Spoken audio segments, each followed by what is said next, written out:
we make you laugh? Aren't we fucking funny? Does that sound fine?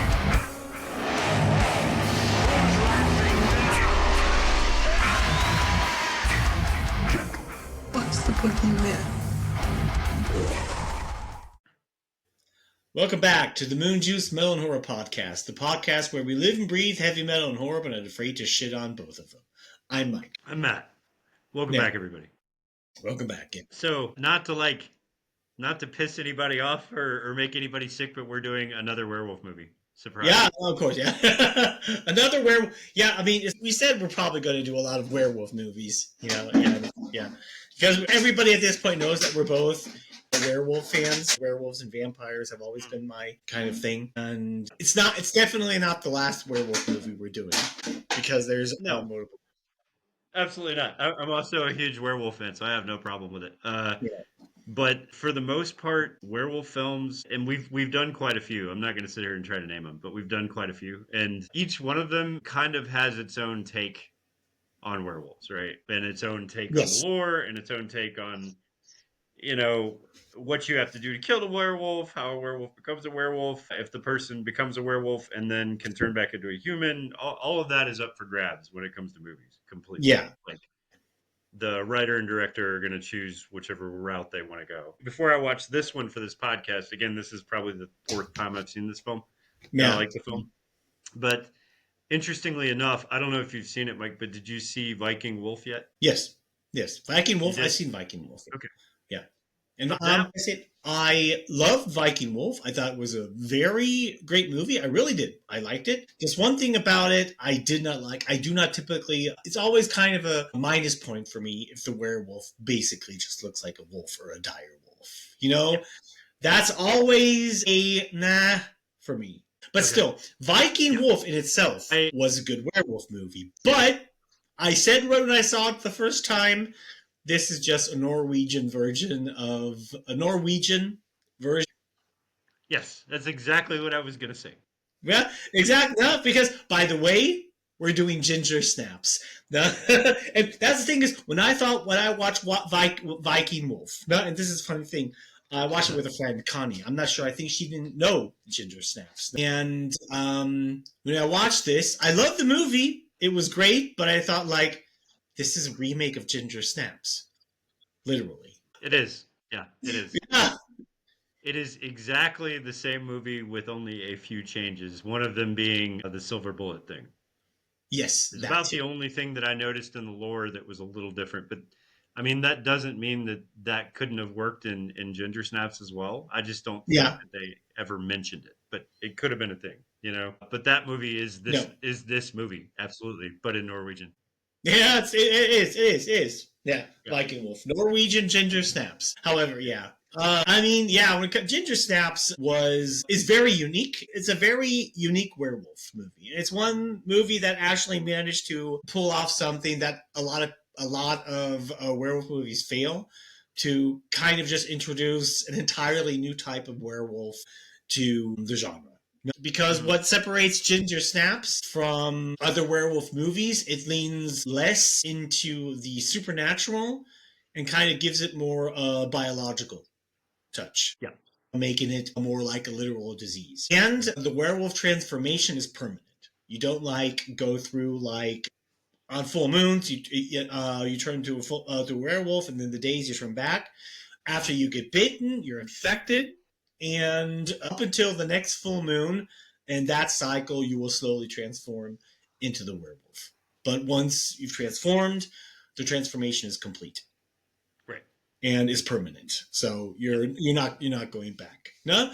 Now this is what Viking Wolf leaned into, because Viking Wolf said, once they turn, everything from the human is gone, and that's like Ginger Snaps. Basically was the movie that I remember bringing this up. And what I actually found interesting is when I first watched Ginger Snaps, I didn't know it was a werewolf at all. No? Honestly, I think when I saw it, I didn't know that either. I noticed the main actress, and she'd been in 2 or 3 films before that I thought were good, and she was in horror, and I was like, oh, well, I'll watch this, because she's... Yeah, actually, it was like one of those... I watched it the first time. I remember it was on free TV in Germany. It was like at 2 o'clock in the night. And for some reason, I do not know why, the movie wasn't cut in Germany. Even though you can say it's not really that brutal. Yeah, that is odd. Yeah. However, I think it was on Vox. I got off work early around 2 o'clock, 2 or 3 o'clock, and I sat down, turned on the TV, and just... Actually, that was right when the movie started. No? Okay. And I had no clue what the name of this movie was. I had to look it up after I finished watching the movie. Yeah. This was only when it was pretty new, early 2000s. This was before I went to food technology. 2003, I think, was when this one came out. 2003, exactly. I watched this movie before I went to junior college to study food technology. That I know. Huh? However, it was crazy because I didn't know it was a werewolf movie. I did not even suspect it to be a werewolf movie because when the movie starts off, you just think there's some rabbit, dog, bear, wolf running around. Could do these things equally. So it does not even, do any build-up or do any foreshadowing that this is a werewolf movie. When I first realized it was a werewolf movie was when Ginger gets attacked. And I'm like, what? Was that a werewolf now? What the fuck? Yeah. That entire scene, I was like, what? It goes from from this movie to what? This is a werewolf movie? What? Yeah. I wasn't sure at the moment, but when they go home and she cleans up all her wounds and her wounds are healed. And that was like that what got me super hyped because I had no clue up until this point. And that's like already like halfway through the movie, not halfway, but quite. It's like a good 20 minutes into the film, and they do a good job of subverting any idea of it being a werewolf with the fact that this takes place in Canada, right? Yes, Ontario specifically, and Ontario is known for having rogue bears that leave the woods and attack people's animals. Like that's the first thing that happens is animals get attacked. And the first thing that you see is that this takes place in Canada and neighborhood dogs are being attacked and killed, right? Yeah. And so immediately, if you don't know it's a werewolf film, you're like, fuck, there's a bear on the loose, right? Yeah. And they don't specifically say bear, but it's like the locals are kind of used to this thing. And they're like, we need to get the game warden out here to go ahead and kill this thing, whatever it is. But you assume it's a bear until you realize it's not a bear, right? Yeah, exactly. I thought that was cool, too. Me too. To the cast of the movie, Emily Perkins plays Bridget, the younger sister. Catherine Isabel plays Ginger, the older sister, and these are like the two main actresses. And these are two actresses. Specifically, Catherine Isabel has played in a lot of horror movies. Emily Perkins, I think, as well. Yeah. But they're often known because they play in a lot of CW shows. No, I think they were both in Supernatural. Yeah, they did get their start on CW. Yeah. Catherine Isabel was multiple horror movies. I remember she was in Supernatural. Emily versus Jason. Yeah. Yeah, exactly. Emily Perkins was on several seasons of Supernatural. She was always a reoccurring character. And apparently, I think maybe behind the scenes, these two are kind of friends because I've seen them often in movies together. So I guess maybe there's some kind of off-the-screen friendship going on between those two. Okay, then we have Chris Lemche that plays the neighborhood pot dealer. Sam. Mimi Rogers plays Pamela Fitzgerald. Danielle Hampton plays Trina Sinclair, the mean girl. Jimmy McKenna is playing Tim. I think Mr. Wayne is supposed to be the principal of the school, played by Peter Callaghan. The movie. Exactly. God, who was this movie directed by? Oh, actually, no. John Fassett. He did, exactly. He did both the sequel and the prequel.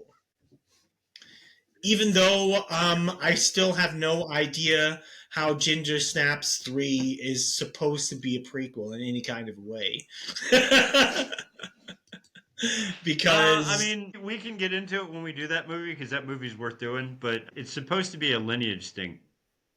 Like I'm not really sure what you would call it, but like a bloodline. And they kind of mention it in this movie, but that movie explores that idea. And that's what Ginger Snaps 3 is it's a prequel of the family that came before these guys.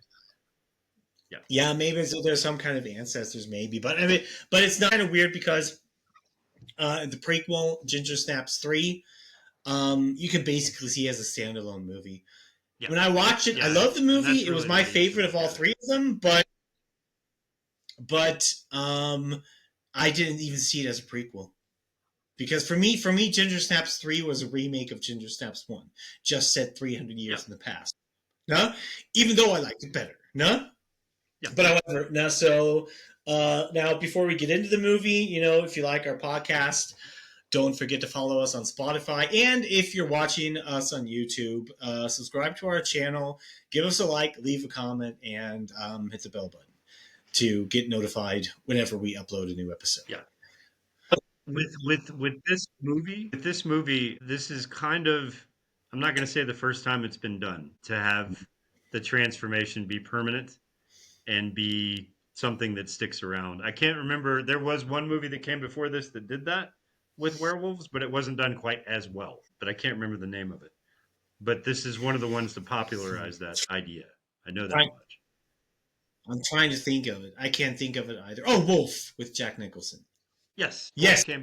Wolf came before Wolf. that. That was the first one that did that. You're right. Yeah, Which that was also a great film. It was a good movie, absolutely, but it's not a horror movie.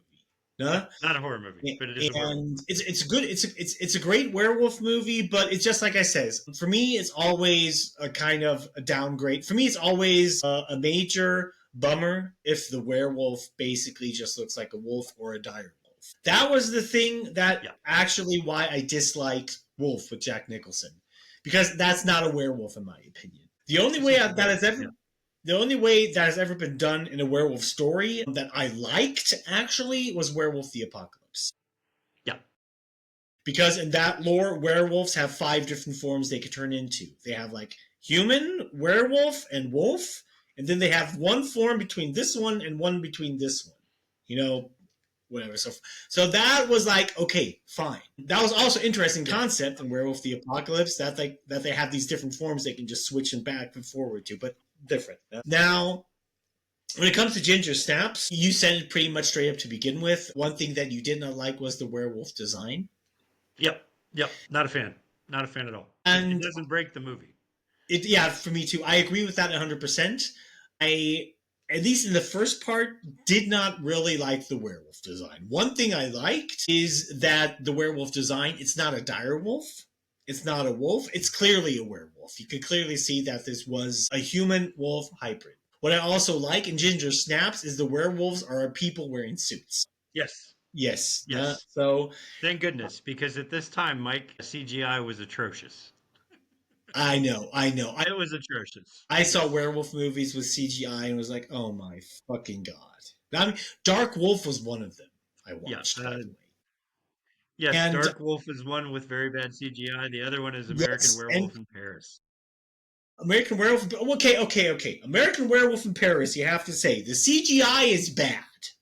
It is. But the movie itself is good. Yes. It's good. Beyond that point, bad CGI. The werewolves look more like werecats than they did like wolves. Yes. That's a big bummer, I have to say, for American Werewolf in Paris. But other than that, the movie was good. When it came to Dark Wolf, the plot was bad. The werewolf transformation was CGI. And and the only thing I can remember from that movie is the werewolf CGI being bad and the lesbian scene in that movie. Yeah.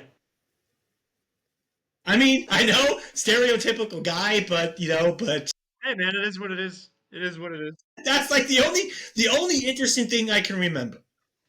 And I'm probably going to get hate for this, just like Game of Thrones. I do not like Game of Thrones. I thought it was boring. The only interesting thing in that show were the fucking sex scenes. Everything else was boring as fuck. Well, I mean, that and the violence. I mean, the violence, of course, is going to drive people in droves to that show. Whether you're into that or not, the violence in that show was just horrific. Yeah, but violence in itself is not anything that's going to get me interested into a show. No, not at all. But however, well, now let's get into Ginger Snaps. It's actually a pretty short movie. It's only like 1.5 hours long. And the movie starts out, like you already explained, you have like this small town in Canada. Then you see this one kid playing in a sandbox, then finding something in the sandbox and then touching his nose where you see blood on his nose. Then the mom comes out, picking up the kid, calling for their dog, and the dog's not coming. And she notices what the kid is playing with. It's the foot of the dog. And then you go out, it goes off to see the doghouse and the fence, and the dog totally ripped to shreds. That is going to be off-putting for some people, but that's why I told you when you watch the movie, prepare Chrissy for it. Yes, yes, you did. Thank you for that. Yes, that was much needed because that doesn't just happen one time in this film. It's multiple times. It happens multiple times. Thankfully, you never ever see the dog get killed. You just see the aftermath. But yes, but because of this movie, because of what happens in it, we actually found an interesting website that I'm going to go ahead and put out here right now for anyone and everyone who's into horror films, but also does not like to see dogs get killed or dogs die. There's a website that we found today called doesthedogdie.com. And what it does is you can put a name of a movie in there and it will tell you if there is a dog death scene in the movie so that you can get away from any of your triggers about dogs getting killed, which I thought was pretty cool. So if you're worried about seeing a horror film because a dog gets killed, go check out that website. It's actually pretty thorough. Yeah. Okay, because the werewolf kills multiple dogs, as you said. Yeah. Then it cuts back to Bridget. Bridget walking out the door. And this is like Bridget is like this typical outsider geek girl that hates everybody because everybody's a fucking idiot. That's what makes both of them sympathetic, even though Ginger is, let's say honest, she is kind of a bitch.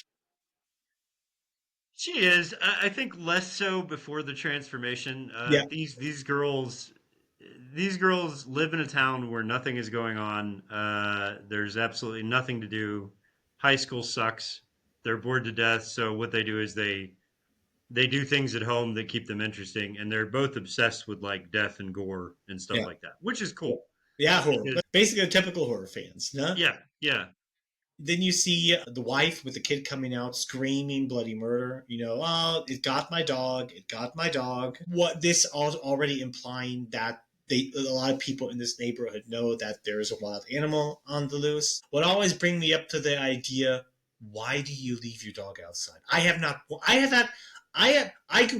This is something I never understood. I'm not sure how often it is done in the States or in Canada.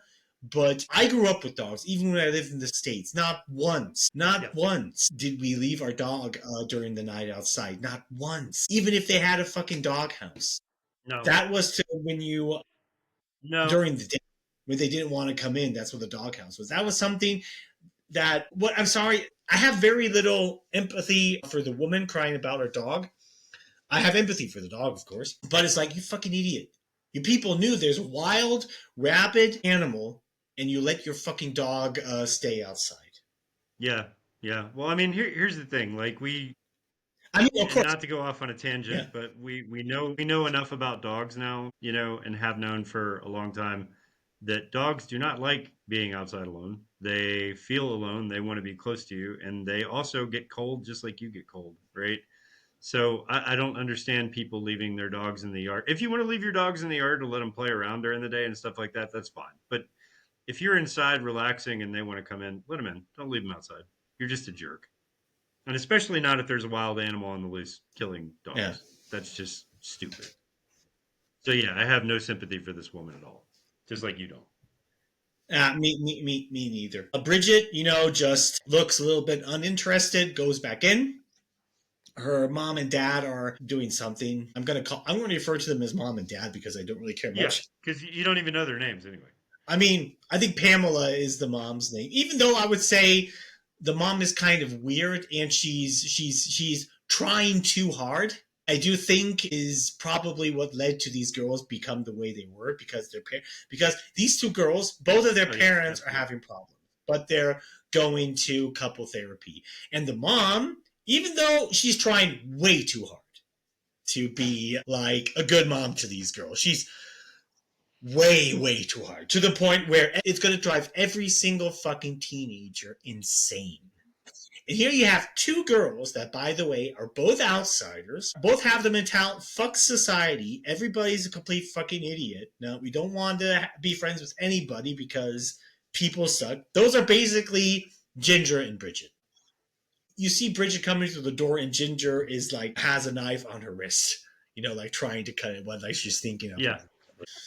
And Bridget comes in, throws, I think, the newspaper on the bed or whatever, and says, It got the dog. I don't remember the dog's name. And then sits down on the bed. And the Ginger is just like, yeah, one day I'm going to do it. Yeah, one day I'm going to do it. Then she throws the knife away, goes on the bed, and says something like, I don't remember exactly what she says, but this is for pussies or something like that. I think I remember what she says. Yeah. Talking about how she can kill herself or whatever. Yeah. And then they have like a short discussion between Bridget and Ginger. Basically, them talking about suicide. You know, how they're going to kill themselves or whatever. And they're like out with 16 or something. This is a thing that Bridget and Ginger have made a pact together that somehow they both want to kill themselves when they're 16. Yep. What kind of leads into the overall theme of this movie, where it's kind of being told through a werewolf story. Because you have like these two young girls that are outsiders that clearly feel isolated from the rest of society. Also have the feeling that they don't belong anywhere. Specifically, Bridget more than Ginger. Ginger is more the type, like, she doesn't want to belong to society, and society can go fuck themselves. Yeah. And Bridget is more the type, she wants to belong somewhere, but doesn't feel like she actually belongs anywhere. Right. And so, to a certain degree, this movie is a coming-age story of these two girls. And also, it has a body horror aspect to it, specifically because how slow the werewolf transformation happens. That brings a kind of body horror element into it, what is not very oftenly done in werewolf movies. But also what makes this movie special, it does a similar thing that Alien did with its monsters. No? Yeah. The underlying thing with Alien was sexual violence, more or less, or the violence sexuality can have. That turned into a horror movie. Alien did that with the facehuggers, for example. The facehuggers impregnating you against your will, and then the monster bursting out.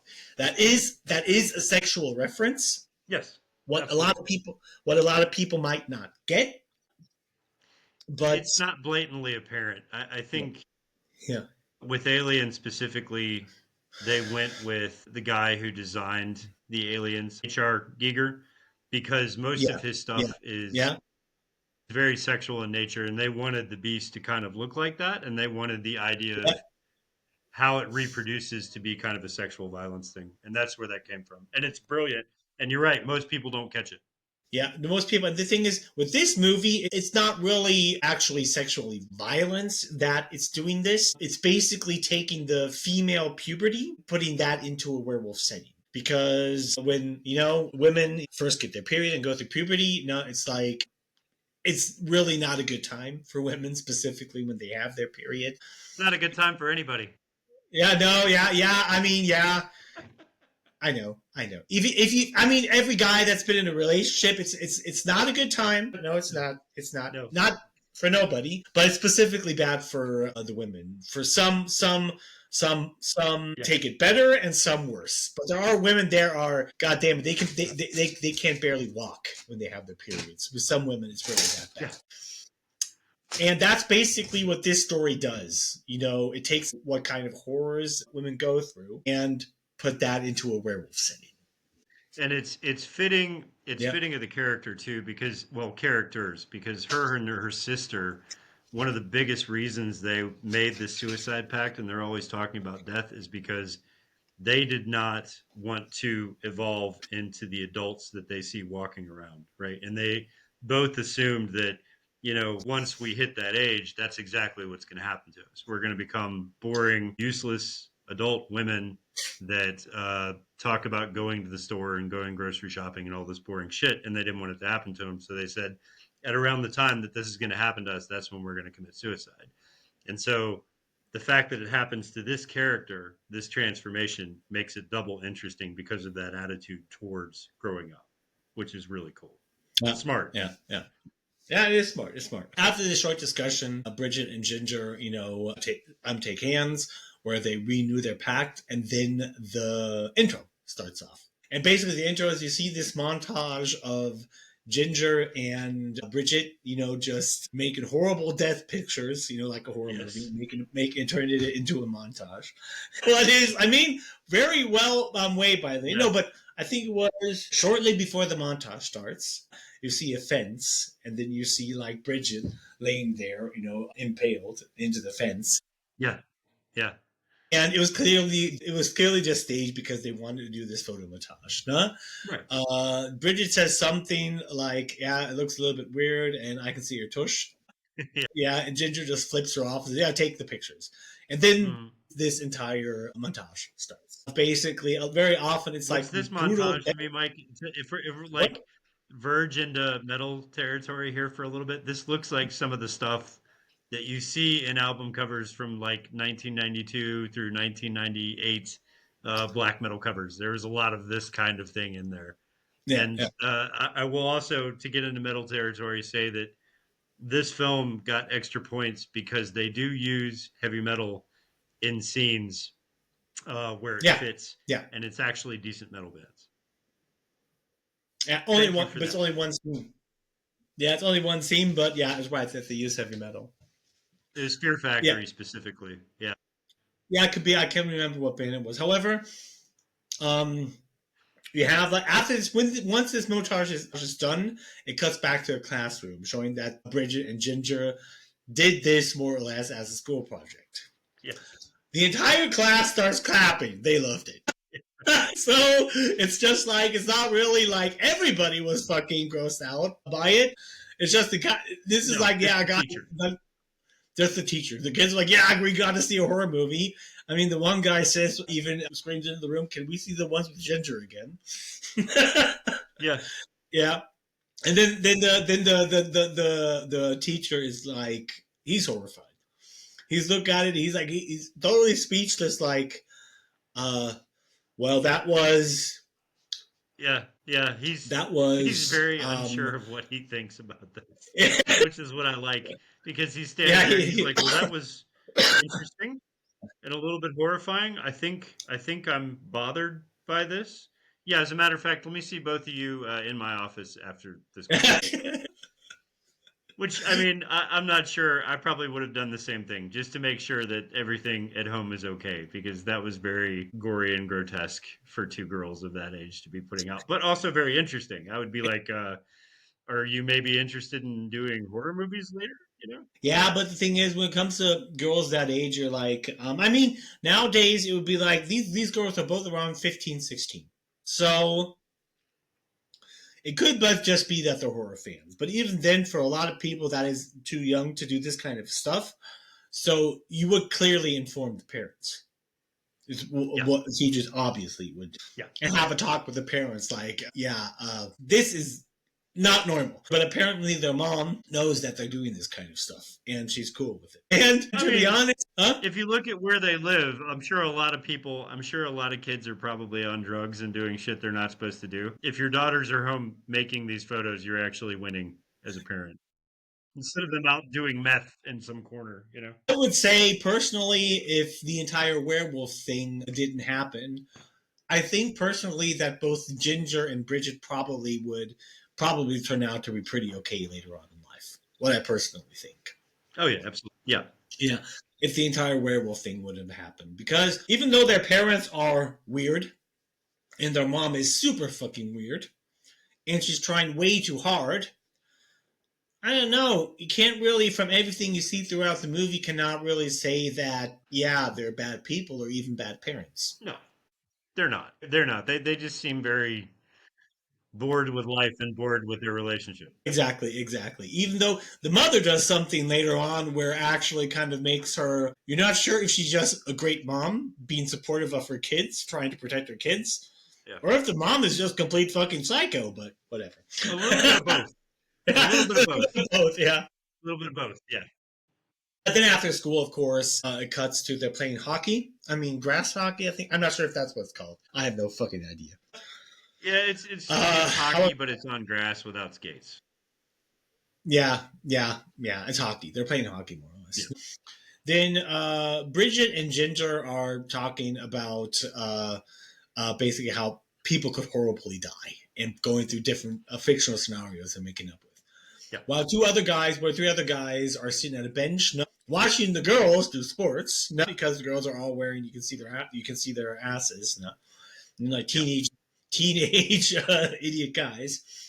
Until Bridget notices that the one guy is checking her out, and she's like a little bit of, fuck, he's checking me out or something like that. Then Bridget, after that, starts to, one of the most popular girls in school, like making up this fictional situation, how she could die horribly with herself, with hairspray and some, I mean, super creative, fucked up, but kind of funny. But normal stuff for teenagers, I would say. Yeah, normal stuff. However, the one friend of the popular girl notices that, tells the popular girl, and then the popular girl beats up Bridget. Ginger wants to go after her, but the teacher stops him, pretty much. Yeah. And we see a lot of restraint from her at the beginning when her sister gets attacked, which if you have a sibling that you go to school with, like I did, and you see people picking on them, you're naturally the one who has to stick up for them. You can tell she wants to hit this girl in the face, but she shows a lot of restraint, and that's because nothing's happened to her yet.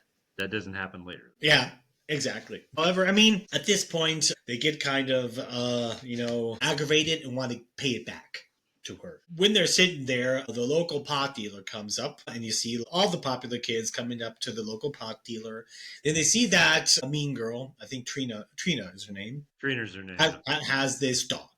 I'm not sure if it's Bridget or Ginger. Then they come up with the idea, because there's this wild animal on the loose, they could just kidnap her dog. They're not going to do anything to it, right? But they're going to prank her and make it look like this wild animal killed her dog. Yeah.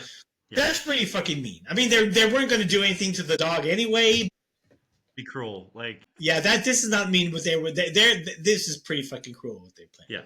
However, then nightfall comes. They actually try and discuss how they can figure this stuff out because they wanted to go somewhere and see if they could find a dead animal or something that they can use to. No, actually, they wanted to go and kidnap Trini's dog. More or less. That's why they left. Because they want to kidnap her dog and figure out how they can kind of put all this fake shit up. Until they come across a playground. Now, on this playground, they already notice there's a dead dog laying there. And then Ginger has a brilliant idea because it looks similar to Trina's dog. We can use this one. What is a little bit fucked up, but I mean, now they don't have to fake it anymore. That's kind of like Ginger's idea. The only thing they would have to do at this point would be to still go steal the dog away so that they could take a picture of this dead one and give it to her so that she would think it was her dog. Yeah. But this scene's a little bit of a rough watch too. Because of the dog carcass. It's not cool. This is also what makes the first warning sign because they crouch down and Bridget says it's still warm. And if you see a dead animal body, it's still warm. Get the fuck out of there. Yeah. Especially the way this dog looks, because this dog is not like just dead. It's been torn apart, It's been torn really apart. The only thing that could do this would be a bear. A bear, exactly. Yeah. And if the body is still warm, that animal, that predator is not far away, and you don't know if it's going to come back. It could have bitten half the animal off, take it back to its den, and might come back for the other half. You don't know. So, in that case, get the fuck out of there. However, they try to pick it up, and the leg comes off. And Bridget drops it and is super grossed out by it. Exactly. And then Bridget's like, come on, whatever, try and talk her into it. Then Bridget walks on the other side because she's super grossed out by everything and kind of freaked out. And then, from 1 second to the next, straight out of nowhere, you see the werewolf just attack Ginger and take off into the woods with her. And you're not even noticing at this point. I wasn't even sure it was a werewolf. I thought it was a werewolf because it was but at this point, it could easily just be a bear. Yeah. The growl that you hear and the roar that you hear is not something that you could place on any animal, which was smart. So it's just like a grunt and a roar that could be a wolf, it could be a bear, it could be a bobcat, it could be anything. It's just like an animalistic growl. So you don't know it's a werewolf. Yeah, exactly. So that was like kind of confused me because like, okay. Because at this point I was like, nah, this is not a werewolf movie because it goes literally from teenage drama shit straight on to, could this be it's just like I really at the time I had no fucking idea. Then Bridget is for a moment until she hears Ginger. Then she runs into the woods to try to save her sister. When she runs a little bit into the woods, Ginger stops her, and is screaming bloody murder, blood, and scratches everywhere. Like, we gotta go, we gotta get out of here. And Bridget is just like, what the fuck, more or less. And then the werewolf comes back and gets Ginger again. And this is where you can see, okay, now this clearly looks like a werewolf now. Only for very short seconds, you see like the head of the creature. And it's like, okay, this is where it's like, okay, this is actually a fucking werewolf movie. That's what I thought when I saw it the first time. Yeah. However, I'm not sure. I think Bridget uses a camera, the flashlight of a camera that somehow distracts the werewolf. She takes Ginger, and then they just run off. They run through the woods up into the other side of the street where the werewolf is following them. And this is like, they fall down, fall down on the other side of the street. The werewolf comes running on the road, stops, and this for a very short second, this is where you see, oh yeah, it's a werewolf. Because you can see when it sees, you get a very quick glimpse of it's only a short glimpse. But in this movie, it's a werewolf because a bus just comes up and hits it. And then it's dead. Bridget and Ginger then just take off. And then the local pot dealer was the guy driving the van who hit the werewolf. And he's just sitting there like, what the fuck? Because it's like, it'll come on later on in the movie, he exactly saw what he hit. And he knew what he saw. But he was like, nah, no way. Yeah, it's unmistakably a werewolf. So he knows it's a werewolf. And I mean, if it was me or if it was you or anybody and you looked at this thing, you would immediately think wolf, but not a normal wolf. So it's got to be something else, right? Yeah. But a lot of people I don't think would think werewolf. I mean, you would think like some mutation or whatever. But whatever. Then it cuts to Bridget and Ginger. Now, because they are going home, and Bridget lays Ginger on her bed, and Ginger's hyperventilating. She's totally fucking shocked at everything. Bridget herself, too, does not know what the fuck to do. Tries to take off her clothes, clean the wounds, or whatever, because she wants to see how bad it is. And Bridget is like, we have to go to the hospital. We have to go to the hospital, emergency room, or whatever. No, we have to tell somebody. Until Bridget actually cleans the wounds and notices that they're already healing. That they're not healed yet, but they're almost healing. They've almost healed. And then from one second to the next, Ginger is totally fine again. This is like 100% confirms, yes, this is a werewolf story now. Because she got bit by a wolf-like creature or werewolf, because you don't see a glimpse of it. Her wounds are healing, have already healed. Wounds that she actually should have died from. Yeah, easily. But it's totally fine now. However, dead giveaway. But this is also the scene specifically. What? Yeah, it's a dead giveaway. That it's a dead giveaway. Yeah, but this is also the scene that clearly also does this brilliantly, because how fast they establish werewolf weaknesses in this movie in a matter of seconds. Now, because this werewolf is dead, it gets killed by a van or a minivan. Yes. What outrules the majority of the werewolf lore, because they probably heal faster than normal, but nowhere near supernatural regeneration. You could kill them. You could kill them pretty much with anything you can kill any other animal. Because in any other werewolf story, this would have knocked out a werewolf for minutes, hours, or whatever. But after a few minutes, they would have gotten up and kept on attacking you. Yeah. But this werewolf is dead. It's finito. Yeah. And this is what kind of, I mean, it doesn't really bother me, but I think this death of the werewolf bothered me less than the other death at the end, because I can see this van running over this thing, as big as this van was. I could see that killing a werewolf, right? Because I mean, honestly, this thing is mangled when it gets run over. Yeah. But later on, you figure out that it actually takes much less to kill these things. Yeah, it takes much less to kill werewolves in this universe. Yeah, you can kill them with stink normal bullets. Pretty much, they're acceptable. Yeah. But exactly. Ginger convinces Bridget to not say anything about what happened. No, that to just keep it more or less between the two of them. No. Yeah. However, and one thing that we forgot to notice, what I forgot, when they were at the playground before they got attacked, Ginger had her first period. Because Bridget noticed blood running down her legs. Yeah. And this is like, yeah, Ginger having her first period. Probably, and you can assume this is hinting. This is also the reason why she was the one attacked by the werewolf.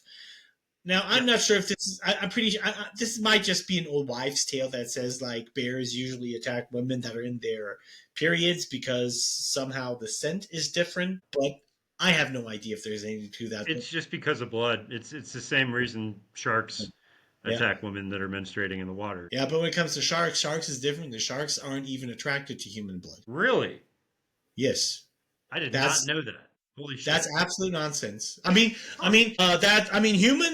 blood does not attract sharks. Sharks don't give a fucking rat's ass about human blood because humans are not even in the prey of sharks. What I did sharks not are know that. usually baited with is fish blood Whoa, holy shit. because sharks can tell the difference between human blood or whatever. It should be seal blood or fish blood. Usually they use dead fish to bait the Yeah, shark. for chumming the waters. Yeah. Yeah, this is a lot of things that came. A lot of scientists figured that out, I think, a long time ago. Because you see that sharks are attracted by blood, yes, but not human blood. Okay. Yeah. Okay. But That would have saved me a lot of worry when I was a kid growing up on the ocean, if I knew that. yeah, me too, me too. However, the next morning, Bridget gets up and Ginger is like, "Oh my god, I'm in my period or whatever," but her period is pretty fucking bad. It's just like way worse than normal. More blood than it should be, for sure. Yes. Yes, absolutely. Everywhere. Yeah, however, then they decide to, go to school. However, then they're at school, I think you have like, I'm not sure when it happens. No, what I'm thinking of now happens before that. That was when the one guy asks out Ginger, and she's like, "Hey, I think we should get together." She just shortly looks at him because she's confused, like a guy is actually asking her out. No? She's like totally fucking confused by this. She just looks at him like, no. And walks away. She just says no. Walks away. This poor guy, like he tried. Yeah, however. Yeah, good. But this later on, then they're at school, and I think the other mean girl gets on to Bridget again, and then afterwards you have like the janitor coming up and giving her a towel. And Ginger does not like this janitor because she thinks he's a perv and is trying to get into Bridget's pants. Even though there is nothing really hinting towards it, it's just this guy is completely harmless. Yeah, he's just an old janitor, an old Asian guy that's just trying to be nice, pretty much to everybody. I mean, there's nothing that hints towards this guy being any type of a sicko. But however, no. Then after a short time, Bridget comes to the restroom, finding out that Ginger locked herself into the room. No, because she was looking for her, and I guess somebody told her. No, and then Ginger did not want to let Bridget into the cabine where she was in the toilet until Bridget convinced her. Then she let her in. She could see because Ginger showed Bridget her elbow where she was bitten, and then you could see that hair is growing out of it. Which is not normal, and I feel like these two would have been a little bit more put off by this. But this, Ginger doesn't really seem to care too much. She's just like, whatever, it's strange. I don't like it, but. No, I think it both of them because Ginger is like she is a little bit freaked out in her own way because she's like having hair growing on her chest where she was bitten. No, and Bridget is just looking at her like, what the fuck? Until Ginger her period comes back and she starts having blood coming out a lot. No.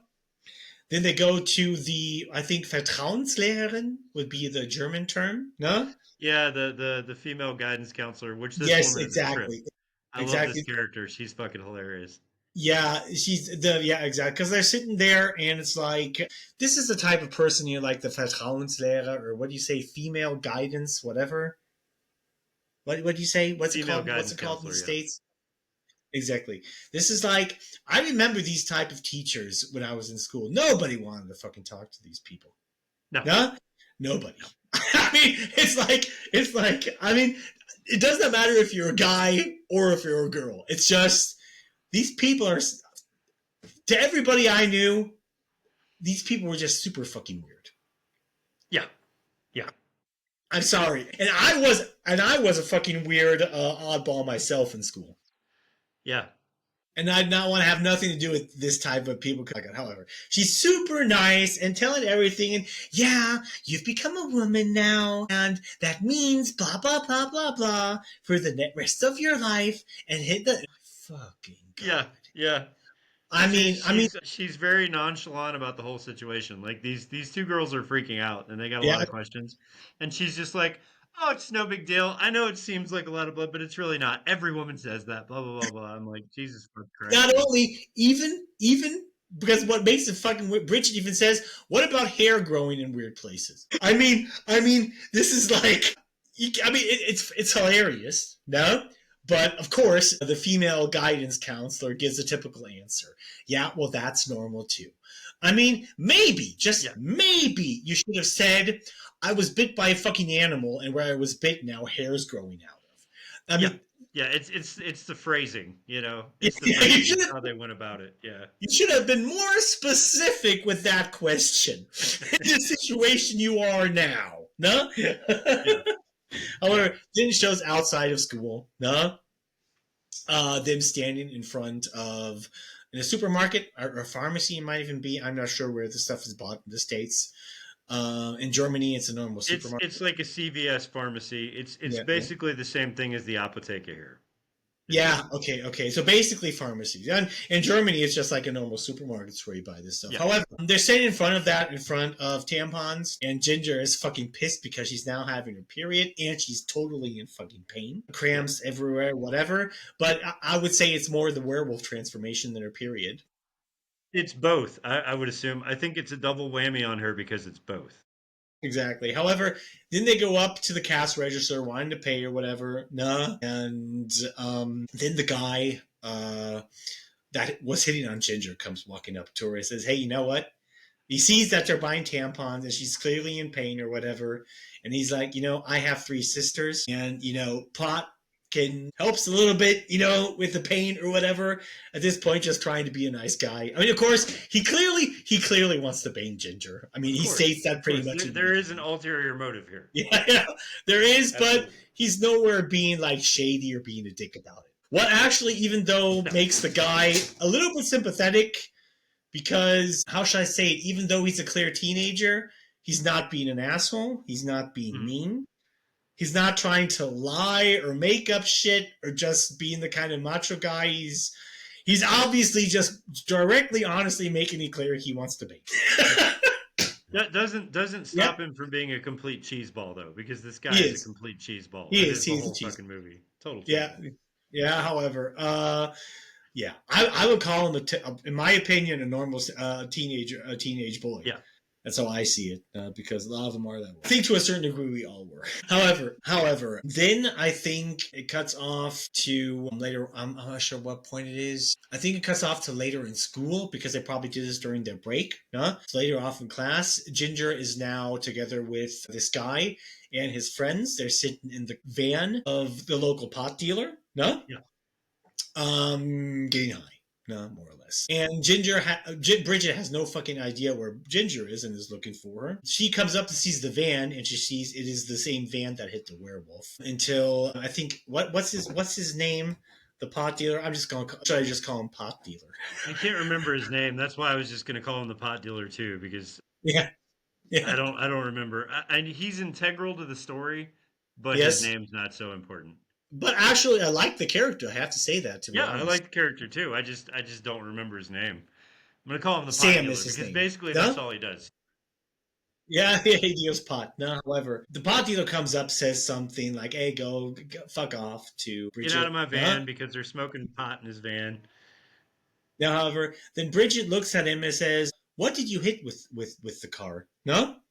Then he looks at Bridget and he has a chainsaw for some fucking reason at a high school. A little shady. However, he puts the chainsaw back in the car and is like, puts on a cigarette. Well, looked like a lycanthrope to me. No? And she's like, yeah. And she's like, can you say that again? He says, you know what lycanthrope is? He says, yeah. No? And this is like Bridget didn't say it, but later on, Sam already remembers Bridget, I guess because he remembers her running across the road before he hit the werewolf. He doesn't really say much about it yet because he's distracted because he hears something in his van. No? He runs back, opens up his van, and sees Ginger with these other kids getting high. And he, get the fuck out of here. He basically screams at them multiple times, get the fuck out of my van. What they eventually do. And then Mean Girl comes up again, no, with her dog. No? All the kids get out of the dog until they see Ginger get out of the van, and the dog just starts barking at her. No? And literally, the Mean Girl has to hold the dog back. The dog literally wants to attack her. No?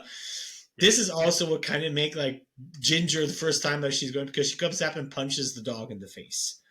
The dog immediately hits back. He's like, "What the fuck is wrong with you?" or whatever. No? Yeah. And dogs know. Traditionally in werewolf movies, dogs know who the werewolf is. Yes, dogs can sense it, who the werewolf is. Yeah. But even though this is like the point, nobody's actually sure what's going on. Because this is where Ginger now starts to go full on bitch mode, you can say. But yes. It's more the entire werewolf transformation more than anything else. Because this is the point where Bridget, of course, already suspects that it's a werewolf. No? She tells this to Ginger because she already suspected this back within the cabin. No? And she was like, she speaks this to Ginger, you were bitten on a full moon night. No? You have hair growing out of your arm, and now you're acting weird. No? And it cuts back to then Ginger, Bridget, not Ginger, no? Now doing research on werewolves. She bought herself a book. She's watching werewolf movies, looking into all this different werewolf lore or whatever. No? Exactly. No? At this point, they are then, I'm not sure when it is, but you can see during the day, the mother washing their clothes. And you can see the mother pulling up underwear that had blood on them. And that's how she knows, Ginger had her period. No? And then it cuts back after the school scene to Bridget and Ginger at home eating dinner. No? Ginger is eating chicken legs, like really fucking animalistic. Really with a real mean look on her face. Throws the chicken legs back on the table and says, I wish those were baby legs. This is where I really start to like Ginger, too. Like, Ginger's really acting up from this point on the rest of the film. Her aggression has gone up to 10. She's much more animalistic, and anything that anybody says that she would normally have not said anything back to, now she's saying stuff. She's like, yeah, fuck you. And by the way, you're an idiot. And she's just generally being who she would normally be if she wasn't so, held back, which is cool. Yeah, exactly. She's an awesome character. Yeah, she is. However, then you see like the mother coming with a cake she made for her and even like acting like it's a birthday party. And it's like this mother is trying. I mean, I have two sisters, man. And my parents are all pretty open about this stuff. But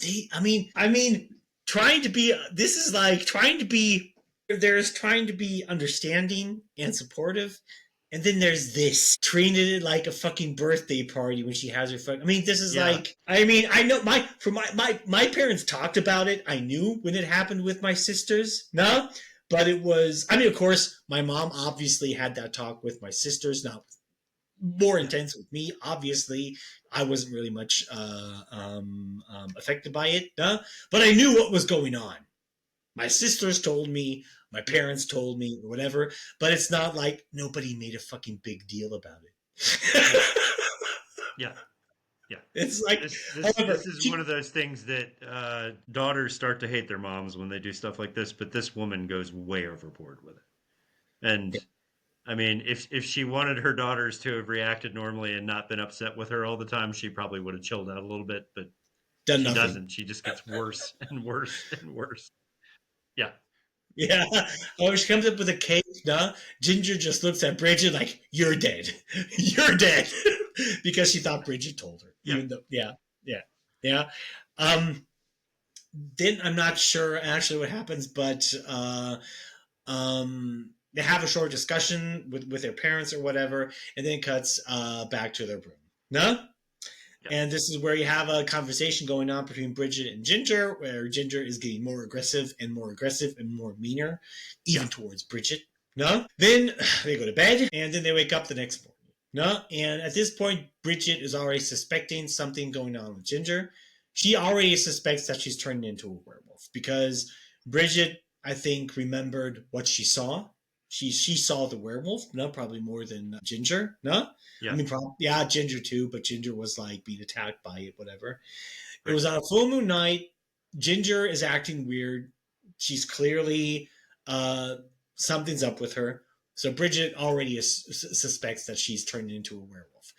Then she Hmm. sees Ginger laying on her stomach, still sleeping. She pulls down her underwear and can see that Ginger's growing a tail. That a tail is growing out of her ass. Yeah. Huh? Yeah. Yeah. Yeah. Yeah. Okay. Yeah. At this point, I'm not sure when it happens. Yeah, it cuts back to school then, because then it goes back to the school where the kids are playing hockey or whatever. No? And you see the local pot dealer at this time drive up with his van, no? And starts calling, no? Starts whistling, no? The popular mean girl thinks he means her because apparently this popular mean girl trainee has a crush on him, no? Until he screams out her name, Bridget, because he's actually there for Bridget. No? Like the mean girl's like super pissed from 1 minute to the next because he wants to see her or whatever. No? Then Bridget walks up, no? To him and is like, "What are you doing here?" No? She's He like, "Are says, you on drugs or something like right "Are now?" you on drugs on something or whatever?" There's a scene actually I forgot, no, because between the scene of the local pot dealer with the kids and Bridget, he actually approaches Bridget, no, Yeah. on the street, no, because he wanted to talk to her Yeah. about it. No, because basically about the entire werewolf thing and whatever. No. So then he came now again to her at school, and Bridget was like, just like you said, "Are you on drugs?" Or blah blah blah. And then she says, "I'll come and meet you later on." And then he's like, "Yeah, no." Oh no, no, I'm mixing. I'm totally fucking mixing it up now. I think no, because what happens first? The local pot dealer approaches Bridget at school. No, Right. talking about her, whatever, what happened. No, because he's like, he has to talk to her a few times to get her to stop. No, because he's like, yeah, okay. He comes straight up. Can we just talk about what we fucking saw? No, and she's like, what do you actually mean? Yeah. And then he's like, I think you pre-saw exactly what I fucking hit. This is what he basically tells her more or less. And he says, I'm pretty sure I hit a fucking werewolf. What I saw was a fucking werewolf. No? And Right. it's clear he knew that Bridget and saw it. No? And that's why I want to talk to her because everybody else is going to think he's fucking crazy. No? Yeah. Yeah. However, no?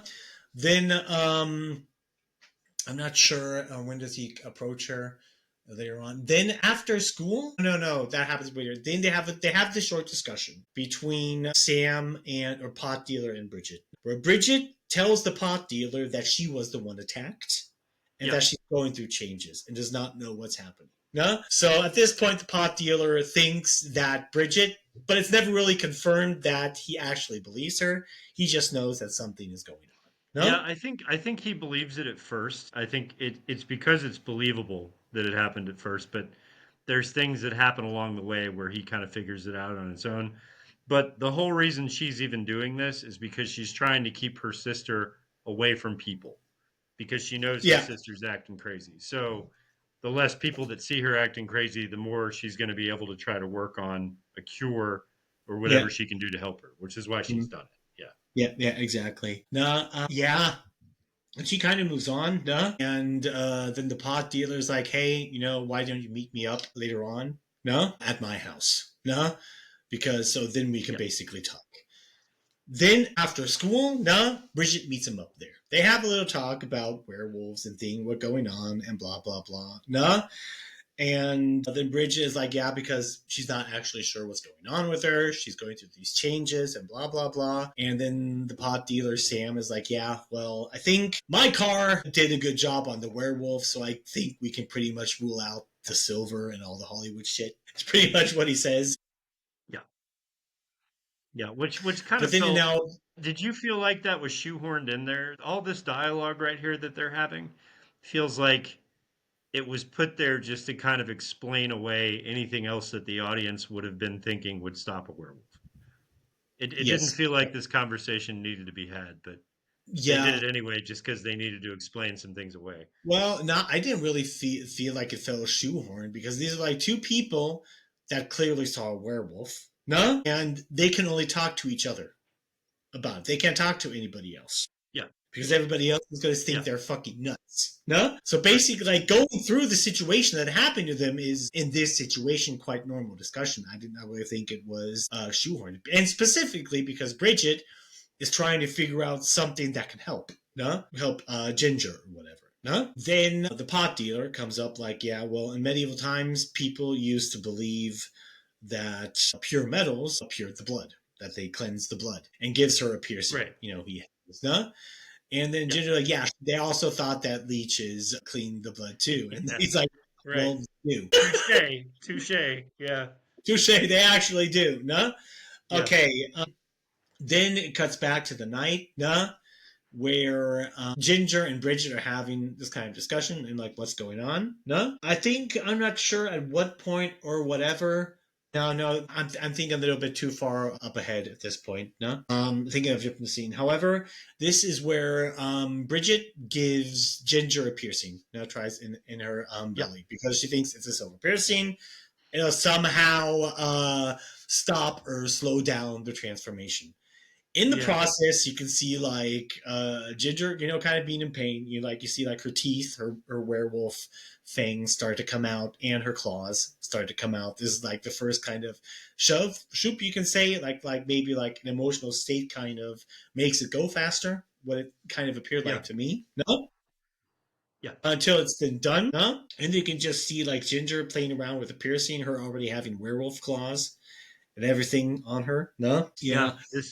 This is kind of also the point where if anybody had a conversation with Ginger close up or actually looked at her, it would have been very, very apparent that something terribly wrong is Yeah. happening because her teeth are starting to show, like they're very apparent, and her claws are there, like you said. But nobody else in the movie kind of notices that, which is interesting, but it doesn't matter. Yeah, it doesn't matter. But at this point, she already started, after the plot scene with the other guy, she's already started making out with the other kid. Yeah. No? With this guy that was hitting on her. No? I think this is also shortly after that where she actually gets dressed up really nice, actually, with clothes that actually show her figure and everything. Walking through school, she already has like white strands of hair on her. Yeah, she's got the rogue thing going on. Yeah, the rogue thing, and people are like, "Oh wow, whatever." Yeah, everybody at the school notices her. Yeah, because she's acting. At this point, she's acting totally fucking. Yeah, it's funny too, Mike, because this scene is like, this is not far fetched at all. This is exactly what happens. Like when girls reach that age, they start to think that way, and then they'll change their clothes and do something different, and everybody notices it. So this is a very like honest, realistic scene too. Yeah. However, then it cuts back to Bridget, trying to find Ginger, because in that there were other scenes in school where Ginger is kind of making out with this guy, and Bridget is walking up towards the other kids, and then the mean girl says, "Hey, you should put your slut sister on a leash." It's like mistake number one. Number one. Mistake number one, and it's just like this girl just hates them for jealousy, I would say.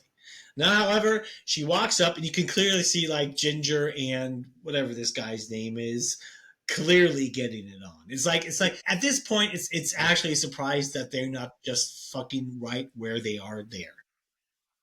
Yeah, yeah, yeah, yeah. You're right. Yeah, And however, Bridget, Ginger, can I talk to you? She says, yeah. Is it important? She's like, yeah. No? And he's like, well, I don't care. No, then she shows the guy, I think maybe we should go somewhere. No? And gets into the car. And the guy is like, oh, fuck yeah. okay, let's go. This guy's having the best day of his life at this point. Yeah, of course. I mean, for them, of course. However, he takes off with her. She screams something like, I remember it in German. Sie hat ihren Eisprung. No? Yeah, basically, because this is the time where she can get pregnant. No, not sure what the English term. I can't think of the English term. It's she's ovulating. Yeah, exactly. That's what she says. She's ovulating. No, exactly. However, then it's now cut back to later at night, and they're making out in the car. And this is what kind of shows that even though the guy's a cheeseball, he's not really a bad guy, no? Because he kind of notices that something is going on with Ginger, no? He just pushes her back a little bit and says, yeah, relax. They just take that a little bit slow and, maybe, have a smoke or whatever. Because what actually makes the guy kind of sympathetic, because he notices, okay, maybe he's taking it too hard on her because she's acting kind of weird or whatever, no? Yeah. And if I was this guy, I would have been scared to death of her. If you look close enough at her, like, something's obviously wrong. So I would have been scared of this girl. I mean, at this point, she has werewolf teeth. She has fangs on the upper side and on the downer side of everything. Well, she has claws like cats, no? Yeah. And she just goes full on after him. No, I mean, she pushes him down onto the screen, starts ripping off his clothes, and you can see like the bones coming out, her spine reshaping, like the bones coming out. No, and he's in him just screaming. No, the first time I saw this movie, you think actually like she killed him. No, because the next scene she comes home. No, down into their room, and she's covered in blood. Yeah. No, blood on her mouth, on her things and everything. Bridget thought she killed the guy.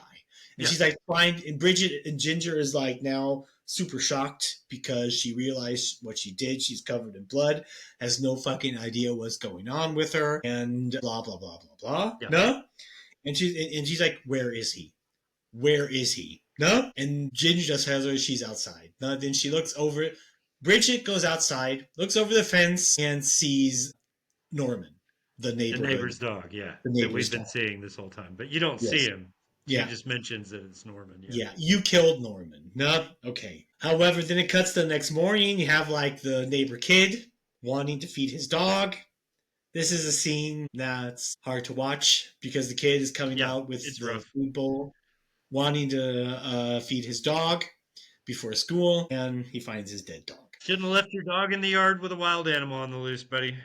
Exactly. I mean, Ginger explains to Bridget that she did not know why she did it. The dog just didn't stop barking at her. And this is the clear where she's going overboard now because the instincts just took over. She's losing it at this point. Yeah. What? She's losing it at this point. Ginger is losing it at this point. Yeah. Not losing it like an insanity, but she's losing herself to the wolf, to the beast. Yes. And okay, then it cuts back to the next day in school. No? You see, like they're in school having like this hockey game again. No, this is where the metal scene comes in. No, because I'm not entirely sure why, but Mean Girl gets onto Bridget again. No, until Bridget when Mean Girl starts to beat up Bridget. No, Ginger's up loses it. Now then you hear like the heavy metal music. Yeah, it's a Fear Factory song, and it's a really kind of fast-paced, dark-sounding song. It works really well for this scene. I was like, I remember this the first time I saw it. I was like, oh, that's a cool scene. That's a good use of the music. Yeah. However, she just runs at the Mean Girl, hits her with the hockey stick. She falls on the floor, and Ginger just starts punching the shit out of her. Crap out of her, yeah. Just beating the crap out of her. The teacher eventually gets it up. No, Kitty catches them apart. No, they all go back in to school. No, during this or shortly before this, the guy that had his thing with Ginger comes walking up towards the other guys, and he has blood, scratch marks everywhere. And like, what the fuck was wrong with you? And he's sitting there like, I got laid, guys.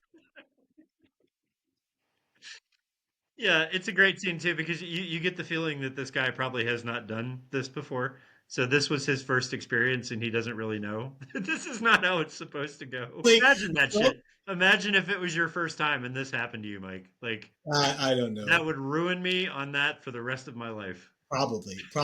No? Probably.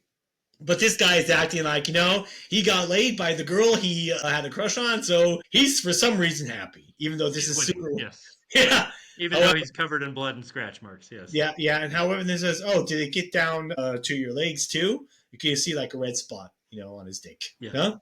Where his dick is. Then he says, oh, shit, I don't know. Then he goes to the bathroom and starts going to the toilet. No? While he's pissing, his piss suddenly turns into blood. No? Yeah.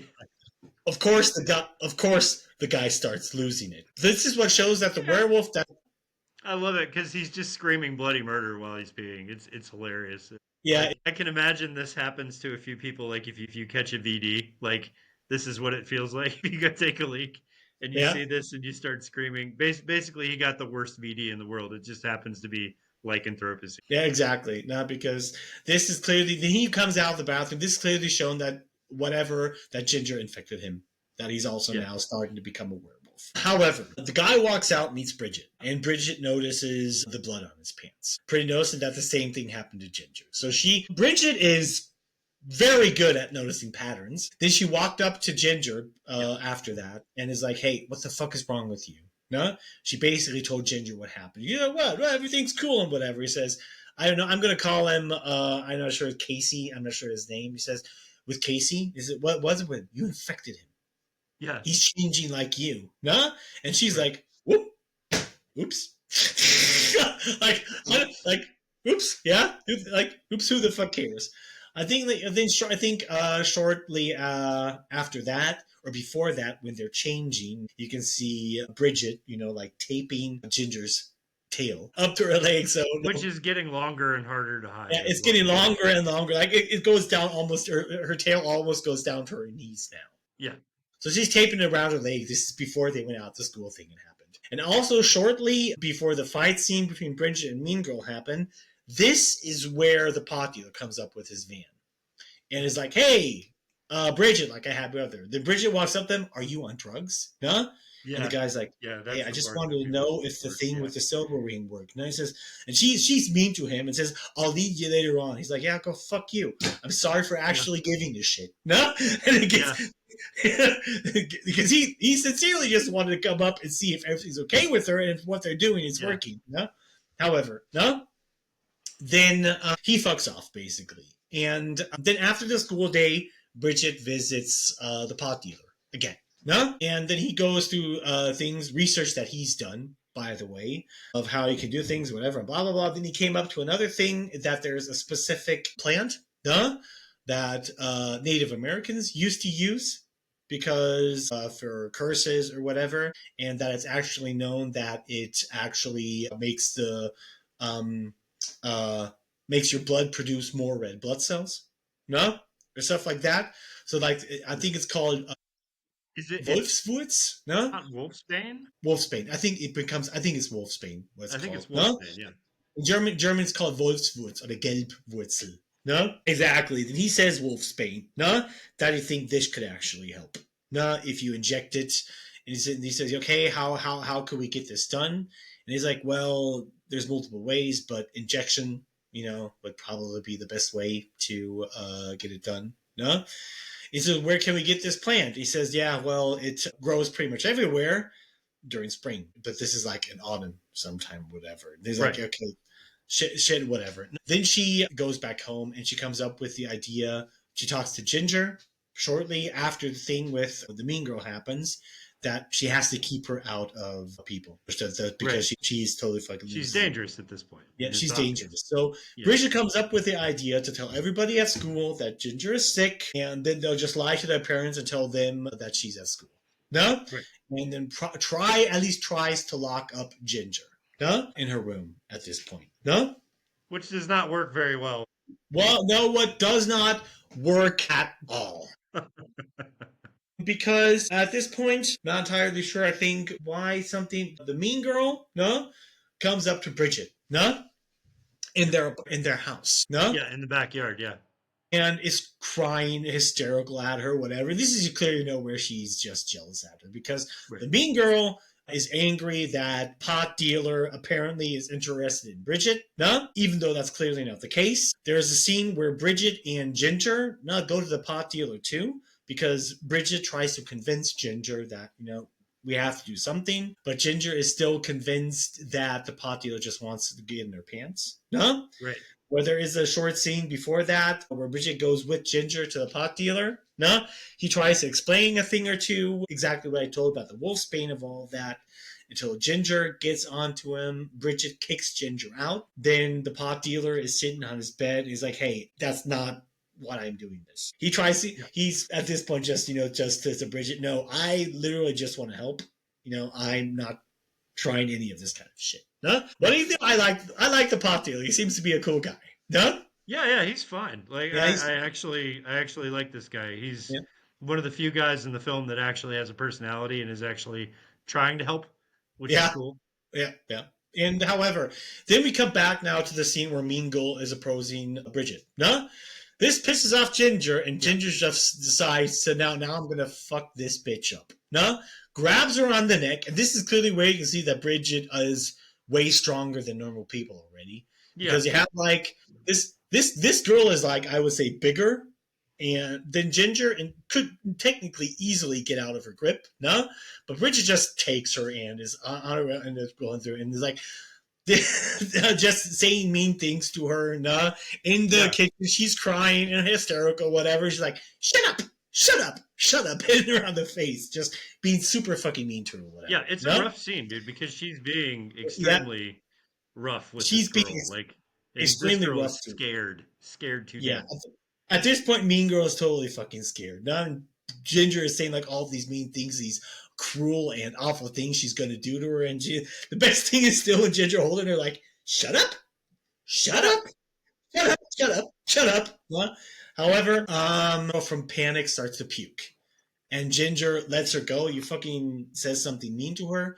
Then Mean Girl grabs a knife and starts flipping it around at Ginger and Bridget. No? Then Ginger was like, hey, no, I was just having fun or whatever, and blah, blah, blah. Then, of course, Mean Girl trips, hits her head on the counter, and dies. No? Yeah. At this point, this is like... It's a surprise death, too, because I don't think anybody saw that coming.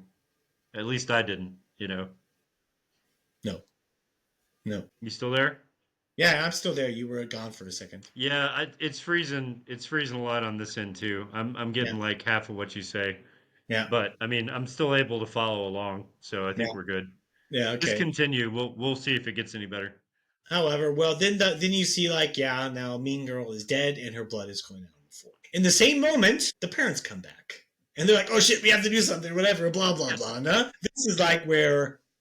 This is total escalation, and both Bridget and Ginger just totally lose control of the situation. No, I mean it was an accident. Normally, no matter what Ginger did, it was an accident. So normally, they would have called the cops, and they would not have not get in trouble with the law or whatever. Matt? Yeah, this thing is just being really fucking glitchy right now. It might be on Mike's end. I don't know. Yeah, I'm here. I'm not sure what's going on, man. This thing's flipping out, but it's still recording, so we didn't lose connection. Okay, good. We just have to cut this part out. I'll cut that part out. We're good. Yeah, however, then you see like the parents coming through the door, and then Ginger laying there in the blood and Bridget walking up doing pictures. And the mom was like, oh yeah, I told you no deaths in the house. The dad is still shocked by it. Ginger looks up like, oh, corn syrup. You want some, Dad? No? Yeah, however, the mom goes out to get the shit to clean it up, but this is, but the parents are like, oh, yeah, the kids are fucking around again. No? However, then at this point, Bridget hid Trina, Mean Girl's dead body in the freezer. No? Yeah. They try to get her out with an ice pickle. She hits off her fingers. But it's a little bit unrealistic because a person's fingers is not going to break off with an ice pickle. I mean, she hasn't really been in there long enough for that to happen either. However, they get her out and decide to bury her in the garden shed. Yeah. No? Yeah. Except they forget Trina's fingers. What comes back to them later. So at this point, Ginger tries to keep Bridget in house or whatever. A few days pass by until it's almost Halloween. Then the mother and the father, a few days later, find the fingers. The mother's like, nah, this is just a thing or whatever. But this is just the fingers. These are just, she thinks they're props. She thinks they're props from the girls' kill photos. But still, the mom is like, she puts them in the fridge and is like, I don't know. And during that evening, the mom confronts Ginger and Bridget because the school has been asking them, yeah, is Ginger better? How is she doing or whatever? So the mom knows that the girls are up to something. And Ginger goes off into the room and the mom wants to have a discussion with her. No? Yeah. And uh, at this point, the mom is like, what's happening on? Don't just follow Ginger around everywhere. I know something is going on. What's happened at school and the girl that went missing and blah, blah, blah. No. Bridget sees the mom that has wolfsbane. She brought it home from some flower shop. She was at. Is that wolfsbane? The mom was like, yeah, but why do you want to know? Then Bridget basically just sums it up. Everything without the all werewolf stuff going on. Yeah. And then takes the wolfsbane. No, the next day to Sam, the pot dealer. And he's like, where the fuck did you get this? And he says, doesn't matter. And he's like, well, no, not really. No. Then they're talking about how to inject it or whatever, how to get it done. And then Sam's like, the best way would just be to inject it. So he does the chemical drug stuff. And creates this he basically does the same extract, thing with it you would do with like any other drug that you're going to shoot. Yeah. Yeah, exactly. And then he puts in a syringe. And when he's done, this is like where you show that Sam is actually knows that it's not for Bridget, that he kind of assumes it's Ginger. Because he says, like, he puts the syringe before he gives it to Bridget. He's like, this could kill her. But in the worst case scenario, you're putting her out of her misery. And she looks at him like, what? And he's like, this is for Ginger. Come on. Yeah. He's like, be honest. Ginger's the one that's turned into a werewolf. He's known it for most of the time too. Yeah. Fun fact too. Wolfsbane is extremely poisonous. Yes, he said that as well. Yeah, this is also something Sam said as well, that it's extremely poisonous. Yeah. And you do not know what is the right doses. You don't even know if it'll help. It could easily just kill her. He said that, but when he finishes the syringe, he's like, in the worst case scenario, you're putting her out of her misery. No? However, shortly before Bridget went to the pot dealer, she locked up Ginger in the bathroom. Yeah, or at least tried to, anyway. She tried to. However, you can see like this is also kind of brutal scene because Ginger has got blood on her hands everywhere. You see like her trying to get out of the bathroom, until scratches on the door everywhere, like brutally, like eventually she just busts down the door. Probably. No, you don't actually see her getting out. You just notice that when Bridget comes home, that Ginger got out. But on her way from pot dealer back home, she hears some noises. Then she goes back and she sees the guy that Ginger had a thing with almost molesting a kid. Yeah, he's attacking this kid. He's attacking this kid. Like he wants to eat this kid, and she basically stops him before he does it. Yeah. Then you see like him turn around looking at Bridget, and you can see like he's taking it way worse than Ginger because he has blisters on his face everywhere. You can also see he has fangs like Ginger. Like, okay, he's turning. And he's like going way, way worse than Ginger is. Yeah. However, he says, "Oh, nice, a girl. That's great." And just attacks. You can just her. see his eyes light up. Like he's at this point, this guy is just all instinct. That's it. He's handling on instinct already. However, he attacks Bridget. Bridget just takes the syringe and pushes into his neck and empties it into him. He first falls over, and she's like, actually thought she killed him until he gets back up. Yeah. And where he's completely normal and he doesn't remember anything. You can see even the funny thing is his fangs are gone and he's totally fucking confused, like whatever. Then he stumbles off away, and this is like, where I gotta go to class. That it works. I gotta go to class. Yeah. However, this is now on Halloween. We're already on full moon day. No. Yeah. However, Bridget goes home, tries to find Ginger, and she's gone. Doesn't know where she is. Right. At this time, nighttime is already nighttime. Ginger broke out. No, she didn't fully break out. She went to school. Because Ginger was at school, and Bridget followed her there. Eventually, when at school, Ginger doesn't she first?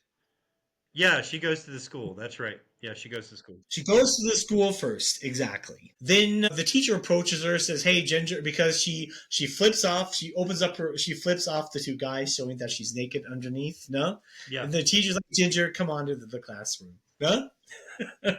However, this is pretty much the rest of the scene from the school day because Bridget comes into school, no, and it's already nighttime. She comes into the principal's office and he's dead on the job. Ginger just ripped him to shreds. She just murdered him. Straight up cold-blooded murdered him. Yeah, she's sitting there like, "Oh, I didn't know what to do. He was going to tell everybody, and so I had to kill him." No, and this is not, she brutally murdered him. She ripped him apart. It's not like a couple of scrapes. Like this guy is fucked. This is a werewolf murder. Yeah, she committed on this guy.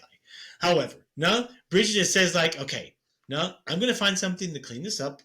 We'll get rid of the body. Then I'm going to lock you up because whatever happened." However, in the time where Bridget is trying to find something, the poor janitor, no, comes in the principal's rooms, wants to open up the door, can at first because Ginger is holding it close, holding it, preventing him from opening the door. Until eventually she lets go and the janitor goes into the room. Yeah. The next thing you see, Bridget is coming around the corner with the stuff to clean it up, and the janitor is falling out, his neck ripped open, blood coming out everywhere, him screaming brutally, no? And Bridget come walking up behind him with a happy smile on her face. Yep. This is a rough scene because this guy doesn't deserve it at all. No. I was just hoping for a quick death, but that didn't really happen. No. However, it throws him from one side to the room to the other, that once or twice, and then throws him against the other lockers, and then he falls in. First, she thinks he's dead. Now, Bridget is totally fucking shocked by all of this. And still after 4 moments, he starts breathing again and whatever. No? Now, Bridget assumes that he's also infected. You don't know this, but it's just a pure speculation from Bridget. Ginger just looks back for a second like, what the fuck am I going to do now? And just instantly kills him with her claws going into his stomach. No? Now, there's one thing I missed out. When Ginger killed Norman, what she told Bridget, that she was also like totally freaking out, like, I don't know what's wrong with me. I thought I was just lusting for, she's hungry for something, and I thought it was just for sex. Yeah. But that was, now it's just to rip everything apart. That was when Ginger killed Norman. No?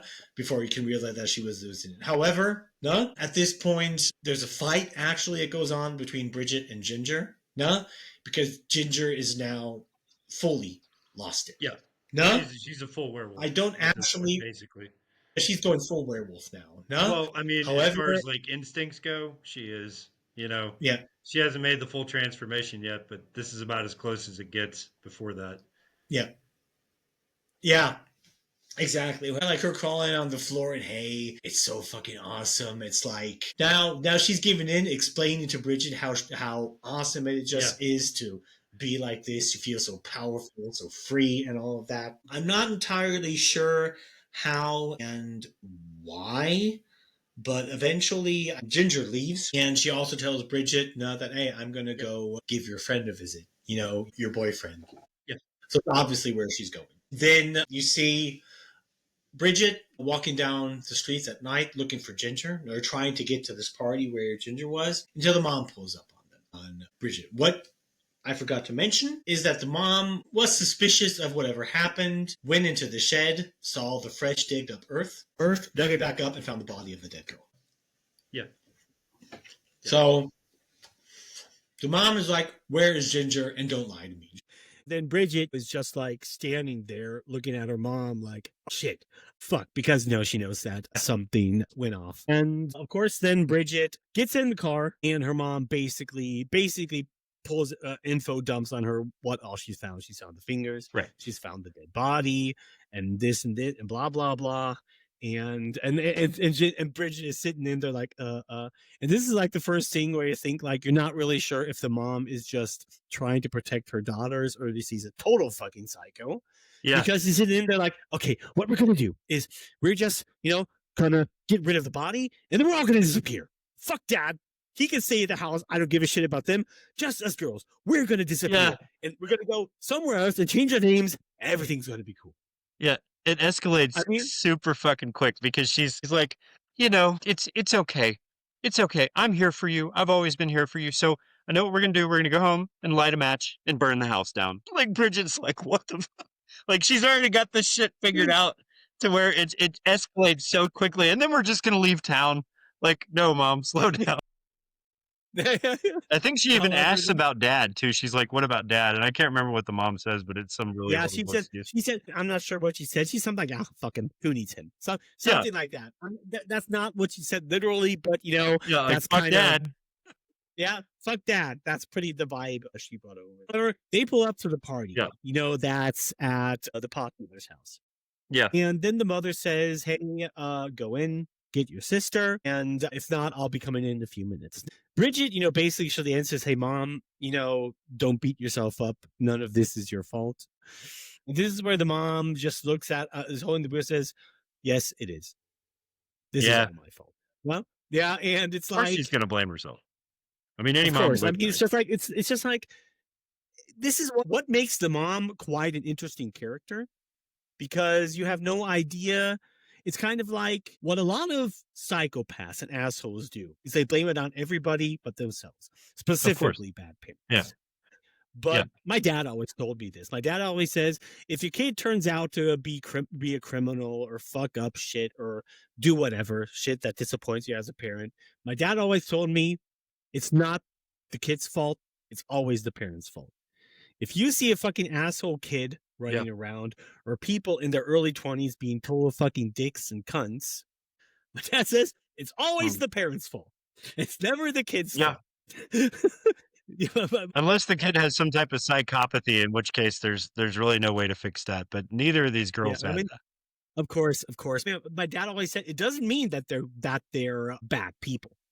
Right. Not the parents. But my dad said if your kids turn out that way, you failed as a parent. I can. That's yeah, awesome. I can And believe this is that. also This mom, something that this mom super tried a little bit too hard. Yeah. Yes. That is her mistake. She tried too hard, because I still say if the entire werewolf thing would have not gone down, I do think the mom and these girls would have probably turned out fine. I mean, without the werewolf thing going on in 10 years, this is probably going to be something where the girls are still going to have a relationship with their mom, maybe with their dad if they're not divorced by then. And this is going to be a typical mom teenager thing. There are moms that are that extreme because they just want to do everything right. No, but then you just sit. This is kind of what makes the mother a little bit sympathetic. Again, because she realizes, or she blames herself because she has no idea the entire werewolf thing that was going on. I also remembered, Matt, I missed a scene. What scene? What scene did we miss? Because I think it was when in school, that's the guy that Ginger banged, that is now turning to a werewolf. He locks himself with Bridget in a room at school and wants to know from her where Ginger is. Ah, that's right. Yeah. I remember that scene now. Yeah. That scene. That's an easy one to miss, though. Yeah, I totally real quick. missed that one. Yeah, that is where it was fully confirmed that he was a werewolf because you could see his fangs and everything. Okay, I mean, shortly before Bridget and the mom arrive at the pot dealer's party, you see Ginger coming. Right. And this is shortly after she leaves the high school. Right. And when she comes in, you can see she's almost fully transformed. You can see she's a humanoid wolf at this point. She's a humanoid wolf, you can say. She's she has her hair's turned fully white, and you can clearly see that something's fucked up with her. But it's a Halloween party, so everybody assumes it's so fine. Nobody fucking notices. Yeah. This was brilliant that they made this fall on Halloween. This is the only way that this would have worked. So, Exactly. Kudos. Yeah. Yeah. But she goes through the party. One of the guys looks at her. She kisses him, and he keeps on walking into the pot dealer's room. And while everybody is partying in his greenhouse, he's sitting there just finishing his next batch, apparently. No? Mhm. And then Ginger comes Got the in. scales No? out and he's weighing. And then she just straight up comes up, start taking her clothes off, wanting to seduce him. No? And it's like, you can see pretty much the pot dealer is like, okay, she's an attractive girl, but he's still kind of a little bit confused. Like, why the fuck all of a sudden is she trying to seduce me? Yeah. You can see it on his face. No, Yeah. but still he's like, he's still kind of into it. No, Which is but weird because eventually- this chick at this point has like 8 nipples. I know. He's still kind of like, now this is like, you don't know how Sam thinks because you can't really see his facial structure, but he's still kind of weirded out by everything because at this point he knows she's turning. And it also could be that he's scared because she's very strong at this point. Yes. However, you can see then Bridget walking into the room, and you can see like Sam and Ginger having a discussion because Sam is trying to forcefully get her off him because he's like, no, get off of me. I don't want this. I told you to stop. And then he pushes Ginger away. Then Ginger first acts like a little bit like, she's a little bit bummed out. Sam gets up, goes up to her, tries to calm her down. Like, I didn't want to be aggressive, even though he's absolutely justified in, of course, his behavior at this point. Yes. Knowing everything that he knows. Absolutely. Yeah. Yes. And even if the werewolf thing wasn't going on, she was trying to get onto him. And he was like, please get off of me. I don't want this. Please stop. So, I mean, as a guy, this is like the only situation where I think it's justified to use physical force. Absolutely. However, no, yeah. I mean, that's the thing. That's the lucky thing when you're a guy, you can actually easily overpower the one trying to molest you. No, women obviously often aren't that lucky. But however, no. Sam walks up to her, tries to calm her down a little bit. She instantly just grabs his arm and breaks it, I guess, because you can see like her severely injures Sam because snaps it like a goddamn twig. He's on. Yeah, and it's like holding his arm. So apparently, probably his arm is either fractured or broken, whatever. Then Bridget comes into the room, and Bridget starts screaming at Ginger, like, "Hey, why the fuck do you have to ruin everything? You have to go after everything I like. I can't have any other friends." That's basically what she's just ranting on her now. Everything I do has to be around you, or you just want to destroy it. No, more or less, because like, Sam is like one of the only friends Bridget has. Exactly. Then Ginger is just totally fucking psycho at this point, and she's like, "Yeah, go fuck yourself," blah blah blah, or whatever. No, at this point, she is no longer at all herself. Like, it's not even the same character, really. Yeah. And then she's like, "I don't even know who you are anymore," and this is the thing that the dumbest decision Bridget makes, dumbest decision possible that anybody could make in this scenario.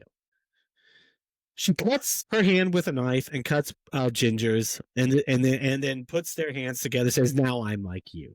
Yeah. So Ginger would basically, still listen to her, and it's just like, it's a dumb decision, but I mean, now that I've seen this thing multiple times, I look at that part and I'm like, well, okay, if it's her sister and she can't get her to listen to her, and she has a chance of saving her life, then this was probably the smartest thing you could have done to touch that one little human part that's left to say, I'm in this with you. And for the most part, it works. It doesn't end well, but it works. Yeah, it works. However, she manages to get Ginger out of the greenhouse, because they go through the back door, I guess. Mm-hmm. And when they get outside, Sam hits Ginger over the head with a shovel. Yes. No? Yes. Because, I mean, right thing to do at this point. He knocks her out, and Bridget, why did you do that, or whatever? And Ginger's like, yeah, she's fucking dangerous. Can't you see that? She says, the cure works. Bridget tells Sam. And he's like, how the fuck should I have known that? Yeah. Right. Yeah. However, then they come up, Bridget and Sam come up with the idea to drive to their house, because there they still have wolfsbane. Right. Make some more of the cure, and then inject Ginger with it. However, when we come pretty much to the end of the movie, is annoying because if she hadn't used the first syringe to save the other guy, she would have had this one at the ready to hit her with, and she could have saved her. But because she had to use the one on the other guy earlier, they've got to go back and make it. This is a thing when it comes into the sequel. I found multiple things out about the sequel that you're probably not going to know, and you're going to be fucking super surprised about. No? Okay, however, then they get in Sam's van, and Sam starts driving home. Right. a lot of German listeners are probably going to think, how the hell is he going to drive with a broken arm? I mean, this is Canada and the States, so you can assume it's an automatic. I don't Yeah. know. Yeah. Yeah. Good point. Yeah, automatics are not really that much of that big of a thing in Europe. Most people have manual. Yeah. But yeah. However, while they are driving, you see like, Sam, how is your hand or everything? Bridget shows Sam her hand, showing that the wound is closed. And it's basically just a scar now, so it's pretty much healed. So stating that she's infected. No? Right. And Sam is like, what the fuck? How could you be so stupid or whatever? No. And then Sam was like, let's just get this done. You cure her, then you cure me. No? Good. Okay. Now, while they're on their drive towards Bridget and Ginger's house, Transformation sequence. this is where the full transformation Yeah. sequence happens. And yeah, and it's I mean, a very good transformation sequence. No CGI, practical effects, done with different cut shots, but it's actually pretty well made. Yes, this could have made or broke the movie for me, because, and I think probably for you too. You're big on transformation sequences. Yeah. It's done with a series of cuts, but it's done, like you said, practically, and it works. Yeah. It works well, and It it's does. super creepy. Like, good job. Yeah. Good job. It Don't is. hate it. Can't hate it. Yeah, and the funny thing is, this is a good thing. This is the only werewolf transformation scene in the entire trilogy. Seriously? There's no actual transformation scene in any other Ginger Snaps movie. No initial transformation scene. Yeah. Huh. But still, the other movies are so brilliant in their own ways. Yeah. Okay. However, then they get at home and they're like, is Ginger still in there? And Sam is like, I have no idea. Can you give me a flashlight? Because they noticed that the doors were open, so they don't know if she got out or not. However, then all of a sudden, Ginger crashes through. Now she's fully turned into a werewolf and runs into the house. Yes. And then Sam's like, oh, fucking shit, that was your sister. Yeah. And it's like, what the fuck are we going to do now? And Bridget's like, well, the wolfsbane is in there. Yep. And Sam's like, are you fucking crazy? Not much of a choice, really. Yeah. I mean, you don't really have much of a choice at that point, but it's like, I'm going to be honest. You have no idea. The thing is it, you are literally probably, if you go in there, you're probably going to die. You have a werewolf running loose in the house. No, this is not a bear. It's not a dog. It's fucking werewolf. It's a fucking werewolf. No, and even though werewolves in this universe are not like super regenerative, you can kill them very easily. No, they still are super strong. They have a certain degree of super strength, because you can see like Ginger, that's not even fully transformed yet. That's a normal sized woman. I would say like 5'5", something around that. Is just a normal slick woman. Yeah, she's pretty having short. This old janitor guy. That's pretty much a normal sized guy, throwing him literally with one hand from one side of the room to another. Yeah. So even before she was fully transformed, she was very, very strong. Yeah, there's nothing that you're going to be able to do to stop this thing if it wants to attack you at all. They don't really have anything to fight back with at all. They're just hoping that they can get this stuff done and get it made and ready without getting attacked, which is kind of a suicide mission, I think. Yeah. Well, what is, to be honest, at this point, it's like, what the fuck are you going to... I'm going to be honest. In this scenario, I would have not gone into the house. I would have closed the fucking door and set the house on fire. No, not necessarily set the house on fire. I mean, to be honest, I would have closed the fucking door, called the cops, got in the van, and let it run in case that fucking thing comes out, so I could push the fucking gas. I mean, like, because even though they both know this is a werewolf, for example. That's the thing. Even though it's Ginger, there's no fucking way two people are going to be able to handle a fucking werewolf. No. I mean, this is, if you go into that house, it's certain death. Yeah. Your death is certain. The best, but however, this is like, okay, however, Sam and Bridget go into the house. Sam gathers the stuff he needs. Bridget gets the wolf's bane, and then they sit in there making the cure or whatever. No, Sam makes a short argument like, "Well, this isn't very hygiene," and Bridget like, "Yeah, who the fuck cares now? Nobody cares at this point. Who cares at this point?" However, then Sam makes the short that Bridget should take the cure, and then them two just get the fuck out of there. Which would have been smart for him. Yeah. For him, Yeah. it would have been definitely smart. She says like, okay, he's gonna function as bait, gonna bait her into the front room, and you're gonna inject her with this shit. Hoping that she doesn't murder you before you're able to do that. Basically, they Exactly. would both have to know that one of them is going to bite the bullet as this is happening. Yeah. Exactly. You know? Exactly. Yeah, this is once Sam opens up the door, Ginger instantly gets him and pulls him out. Right. And rips him to shreds. You can hear the werewolf growling, slamming Sam against the door. And then Bridget opens up the door and Sam and Ginger are gone. Straight to downstairs. Yeah, she really took him downstairs within a few seconds. So it also tells you that werewolves are very fast as well. So they're agile and super strong. And this is also, like, I noticed the trail of blood that you see leading from upstairs to downstairs, and then the pool of blood you see downstairs when you see them both is a lot of blood. Like, this guy has lost an incredible amount of blood at this point. Yeah. The fact that he is still functioning at all down there is pretty impressive when you see it. Might probably, but you can also probably see at this point that it's the werewolf bite. Yeah. No, taking effect. Yeah. Probably. Yeah. Huh?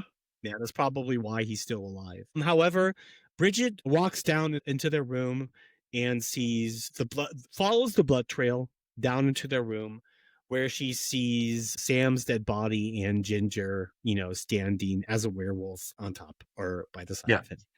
Yeah.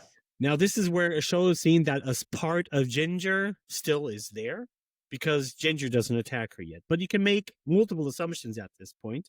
Yeah. Probably werewolves can sense other werewolves or somebody's infected. So at this point, even though you can say to a part of Ginger's personality might still be there, or it could be just that she senses that Bridget is a werewolf too. And because first she's like very cautious, like she's going to attack her, until Bridget kneels in front of Sam, start acting like she's drinking his blood. Then instantly Ginger calms down and starts drinking the blood as well.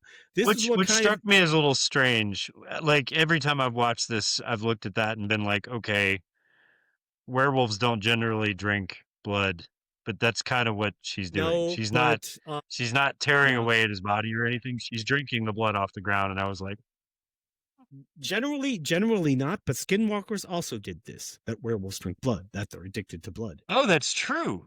That's true. Okay. Skinwalkers did that too. However, but you're right. Generally, I mean, in general, that's not usually with werewolves the case.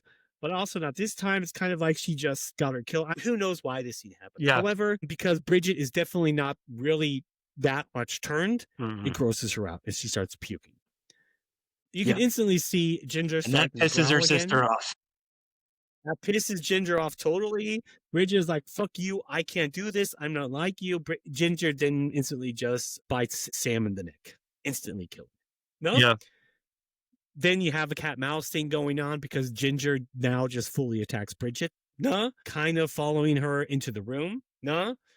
We missed one thing, and it was something that happens as she's coming down the stairs. She drops the syringe. You remember this? Right.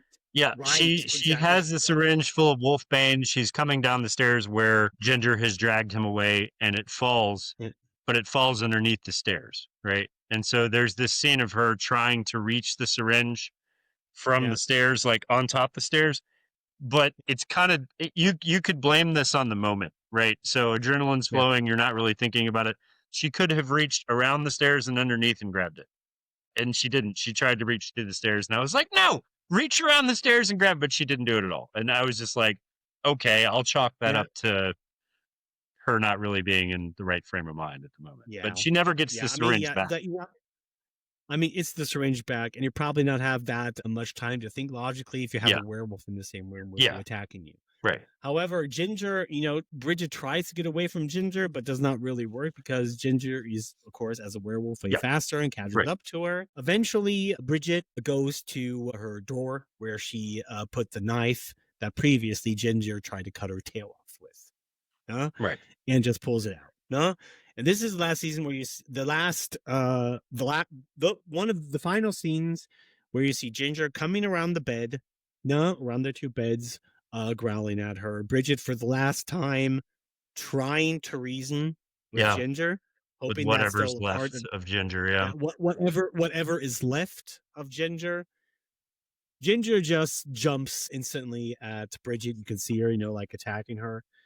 They land on the bed, and you first think, okay, Ginger's going to kill her, but no, Bridget just stabbed her. Apparently, I would guess maybe lung, heart, something or whatever. Yeah, it's right in her chest, so I would assume lungs Right. or heart. Yeah. Lungs or heart. And you can see like Ginger's face going from angry to exhausted. Yeah. And Bridget just pushes her over. And the scene basically, that's Bridget, after a few seconds, gathers herself. And while Ginger is laying there in their room dying, Bridget, hugs her. More or less. And then that's the end of the movie. Yeah. Now, yeah, it's pretty bad. And of course, it's not actually the end of the story because the story continues with Ginger snaps too. Yeah, and this is where I was interested, because the things that we don't get from this movie that I feel like we should have gotten as the viewer, for instance, Ginger or Bridget getting healed or finding the Yeah. syringe and healing herself, the aftermath, what happened with the parents, all that stuff, we didn't get an answer to it. And so I'm assuming Ginger Snaps 2 answers that, right? Yeah. Have you not seen Ginger Snaps It's too? been a very long time. We're going to have to watch it again before we do that episode. Okay. I've seen.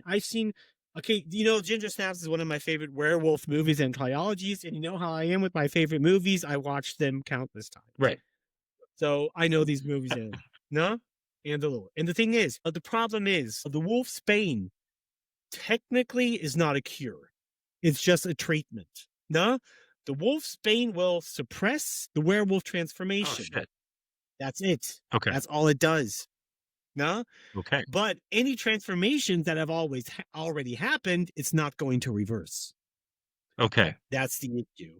So that's the thing is, I mean, the sequel happens. Bridget, she gets away from, somehow she manages to get out of this shit. She takes the cure.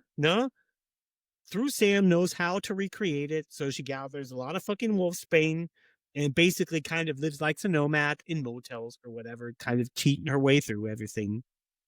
Yeah.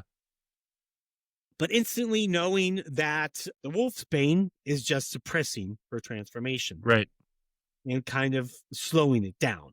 Right. Because the second movie starts off with her cutting herself and then actually documenting how long it takes her wounds to heal. Okay. Yeah. So that's how it continues in the sequel. However, this is a funny thing where it comes into your major complaint about the werewolf design. That I agree with you. Because I technically do not like hairless werewolves. Somehow their face and shoulders have to be covered. But there's an argument you can make.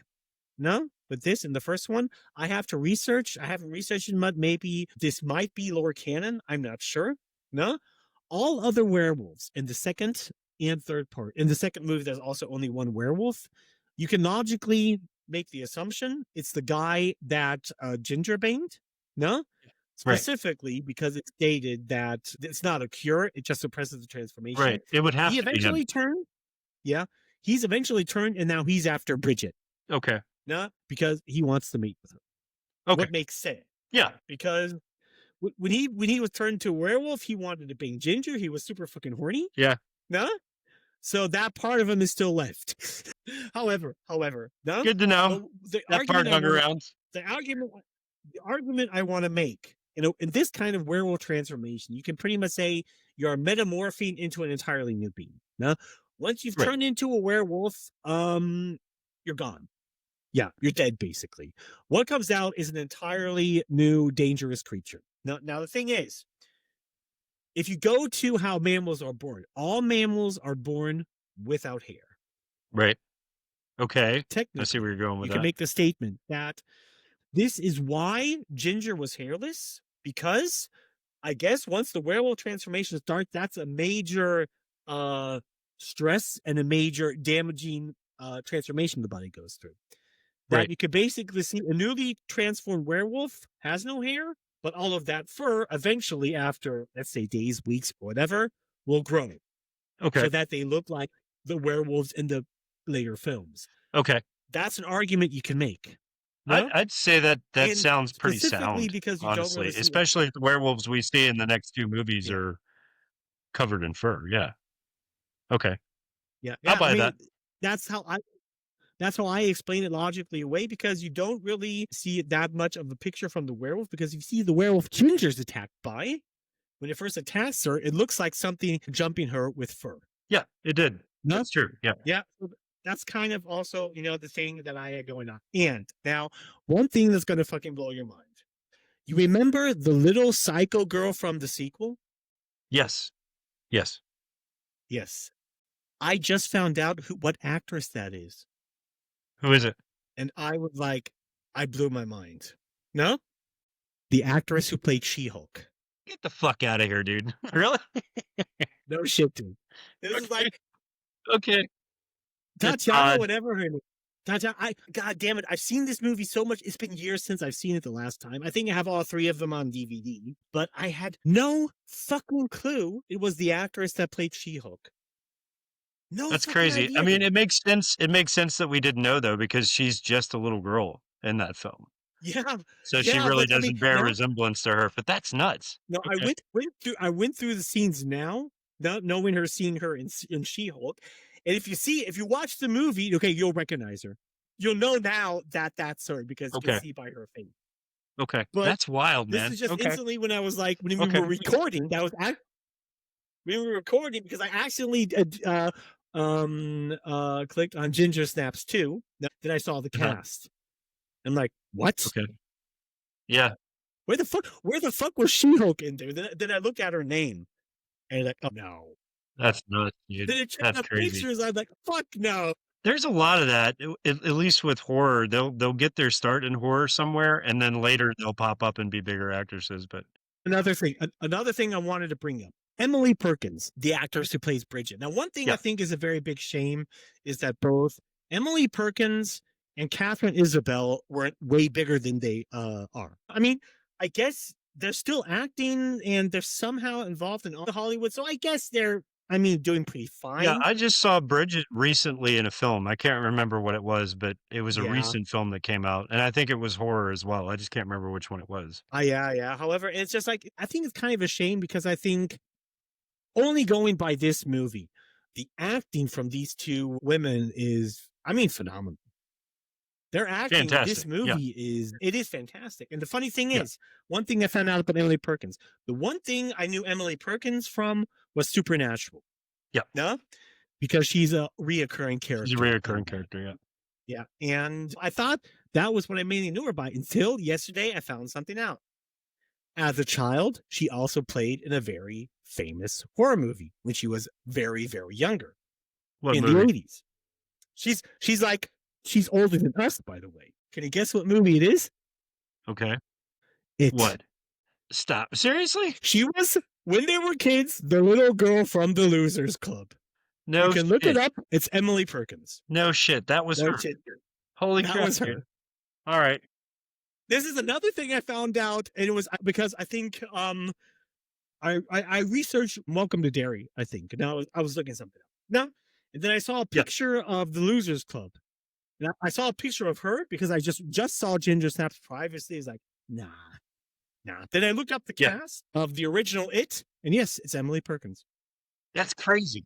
I had That's no crazy. fucking idea. That resume probably got her this film, if I had to guess. Probably. Honestly, this is like one of those things. I do not know how often I've seen Ginger Snaps 1, 2, and 3. I think they're all great. I love all three of them. No? And I had no Yeah. fucking idea, dude. Literally. The only other thing I No. knew Emily Perkins in was Supernatural. Yeah. No? I mean, And, it makes sense though. A lot of these actors and actresses, when they get into horror, they generally end up staying there. I've rarely seen the girl who played Ginger in anything else other than horror. There may be like one or two Well, movies where it's not a horror movie, but for the most part, her entire catalog of films are horror. And I'm guessing it goes for the other probably, girl yeah. too, because other than I Supernatural, I can't really haven't say seen her in well. anything else but horror. Both of them are in Supernatural. No? Yeah. Catherine Isabel too. She's in season Yeah. 2 of Supernatural. Yeah. Okay. That's wild, dude. Okay. The mom, I also Yeah. know I've seen somewhere else, and I know it's a horror film. I just don't know Yeah, where. I do not know. The dad I've never think seen before, but no, the mom no. I I have mean, multiple the times. thing is, I actually think Sam, the pot dealer, I think he plays in one of the Final Destination movies. I think, not sure, but it's one That's of the later possible. ones. I mean, I think the third or the fourth one. I don't know, Okay. but that's like the only other movie I remember seeing him in. Other than that, I know the mother from other movies, but I Yeah. also can't say from I can't what. say, but she's very familiar. Also, I think horror as well. Yeah. I mean, this movie, at least for me at the time, I was always a big werewolf fan. And when I saw this one, I remember this being one of the ones that I liked. Like one of the good ones, instead of like there's a lot of throwaway werewolf movies, and you know that just as well as I do. But this one fits. And they do it well, even though they Yeah, might not stick to yeah. the actual like original lore, but some of the best ones don't. So I'm fine with that. This is a good movie. Yeah, how should I see it? I mean, the thing is, personally, I do not necessarily think that werewolf movies have to stick to the original lore. I think you can change it up. I mean, look, vampires. Every single fucking person that makes a vampire movie changes the lore however they see fit. And of course, this is fictional fantasy shit, so basically, you can change the lore of whatever if you create your own IP, your own movie, your own story. You can do Yeah. with it basically what you want. I mean, so it's fine if they change certain aspects of lore or whatever. Yeah. What is interesting, either than other werewolf franchises, that this takes it more into a kind of more biological Yeah. route than a supernatural one. Yeah. Because even though the third movie talks about a curse or so whatsoever, this curse has nothing to do with the werewolves or whatever, because the werewolves clearly existed before. Yeah. This thing or whatever. I don't know. I guess the entire thing of Ginger Snaps 3 was just kind of give it a kind of supernatural tone or whatever. But the entire saying, even though I like it, I like the saying.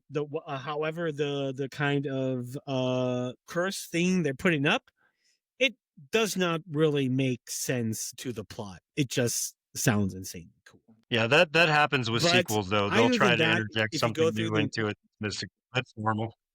Yeah. However, but overall, it's very biological. It leans into the biological one. Nah. One thing that I think was a little bit ridiculous with Underworld. Nah. Underworld also is one of the werewolf and vampire movies where it more leans into a biological aspect. Yeah. Because it's a virus or whatever. I don't know. Sometimes the biological aspect of a werewolf or a vampire, to me at least, is always a little bit off-putting if you have like the typical vampire and werewolf tropes. That's, I mean, if you go down the biological route, leaving all of the tropes intact, I don't know. Yeah, there's a I don't know.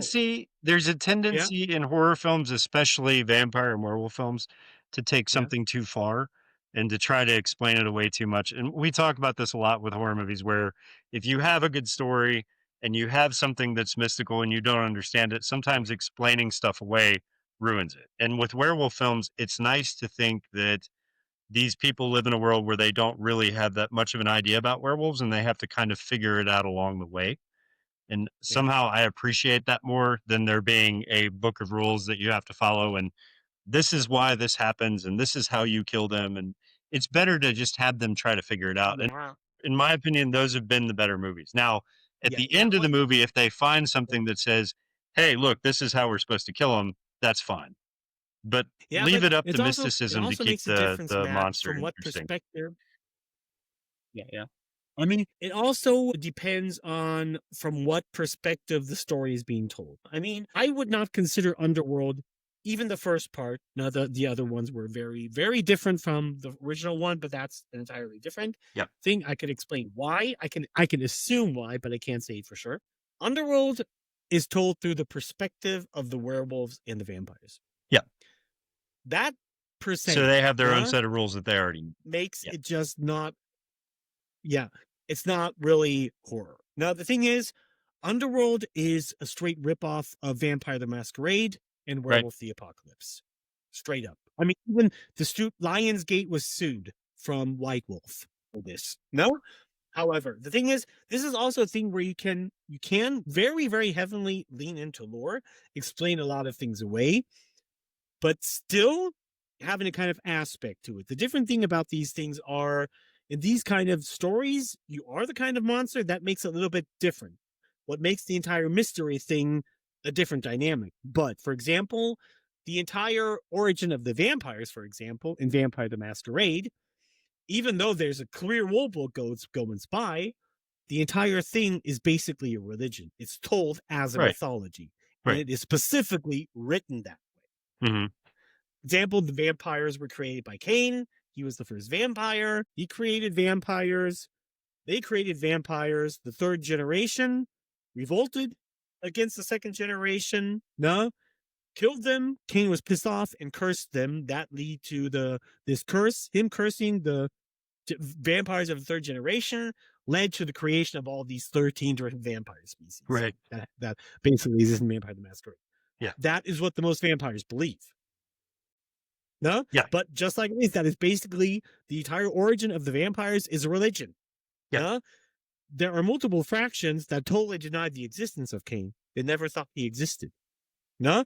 There are other fractions of vampires that are purely, brutally loyal to Cain and see themselves as vampires as superior and want to wipe out humanity. Same thing goes for werewolves. The werewolf origin was werewolves are not cursed. They're born that way. They were created by Mother Nature, Gaia, to protect nature. That's how werewolves see themselves. They see themselves as the immune system of the planet, and the world is in the state because they fucked up massively. That's how the werewolves see it. But even though, to both of these aspects, even though there's like hours and hours you can spend of reading up lore, it's never really a fact because you always have that certain mystery told towards it. Right. What makes the entire lore in itself, even though, I mean, God damn it, if you go into the lore of Vampire the Masquerade and Werewolf the Apocalypse, Matt, brilliant. Yeah.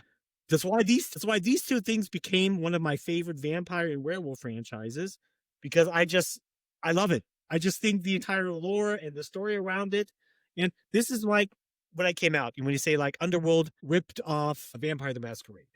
Mm-hmm. Reading up the Vampire the Masquerade lore, these are two different games, by the way. Right. Huh? Yeah. Originally, this is canon in Vampire the Masquerade.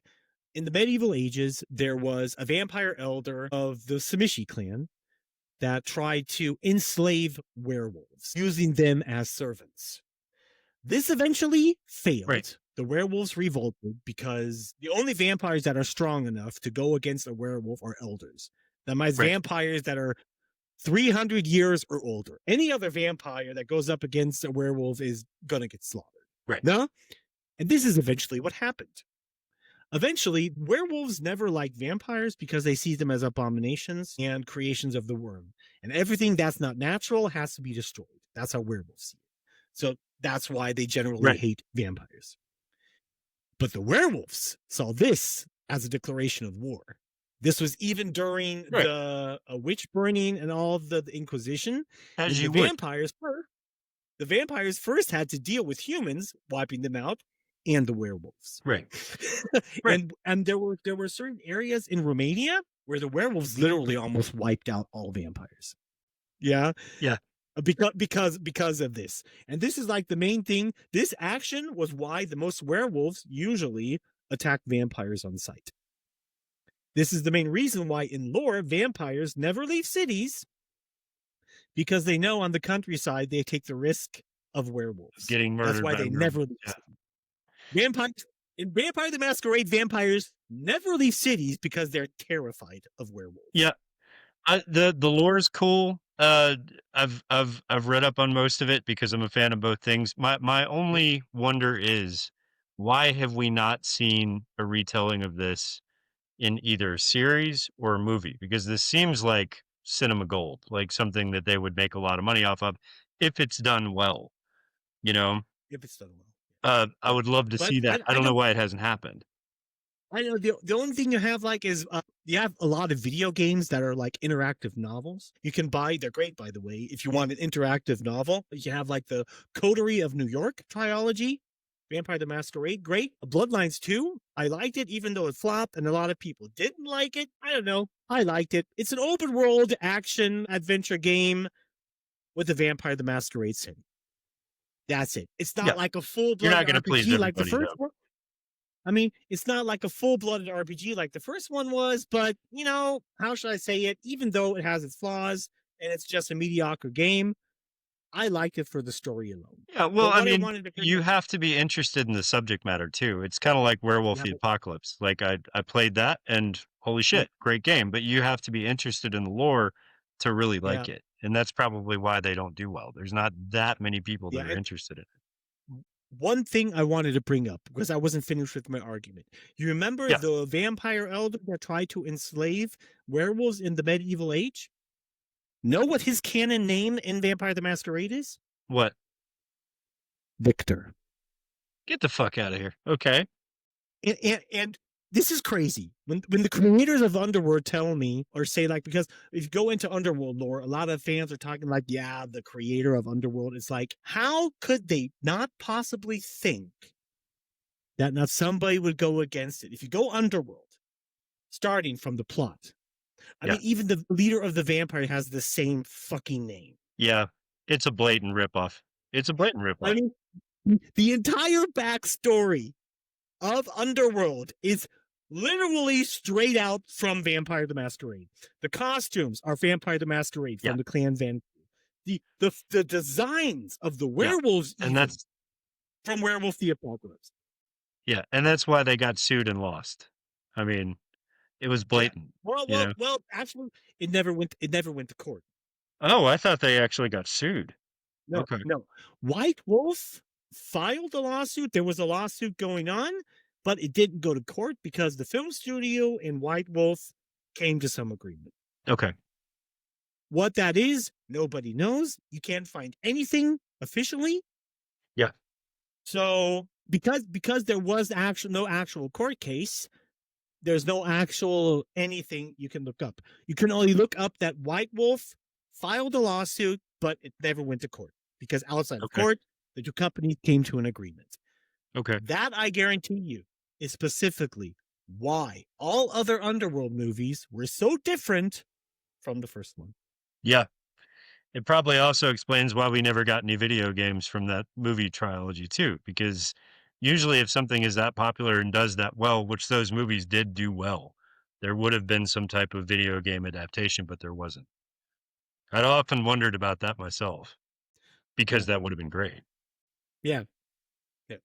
Anyway, Yeah. Ginger Yeah, okay, Snaps well, is great. Go check it out. There Yeah. was one thing I wanted to mention here while we're on adaptions, right? And this might be something we want to do for the podcast later, but Guillermo del Toro just did Frankenstein. I'm sure you heard about that, right? Yes, Frankenstein. I've heard about it, and I was thinking I just wanted to make the same suggestion to you that we do Frankenstein. I was Yes. actually, I just thought about this a few days ago, so I think it might be a little bit late, but I think we should change up our program to do Frankenstein next. Yeah, I agree because we just watched it and dude, it's amazing. It It is was good. Yeah, fucking okay. fantastic. Yes. Yes, that is. I'm not going to say it sticks So I- as close to Mary Shelley as I would have liked, but it's about as close as you're going to Yeah. get. And it was brilliant. Yeah, I mean, I've read a little bit about it. What I've heard so far is that it is the closest Yeah. Frankenstein movie to the book. That Yes. is what I've heard so far. It's excellent. And it has the best depiction of the monster I've seen so far. Okay.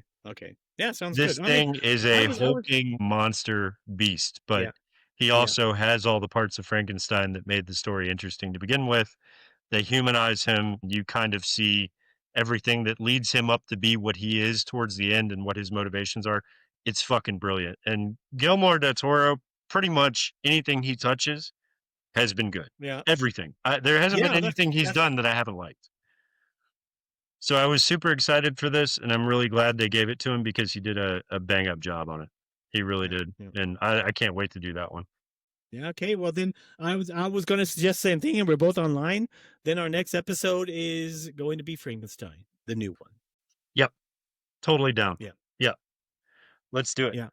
Okay. You got anything else you want to say about Ginger Snaps?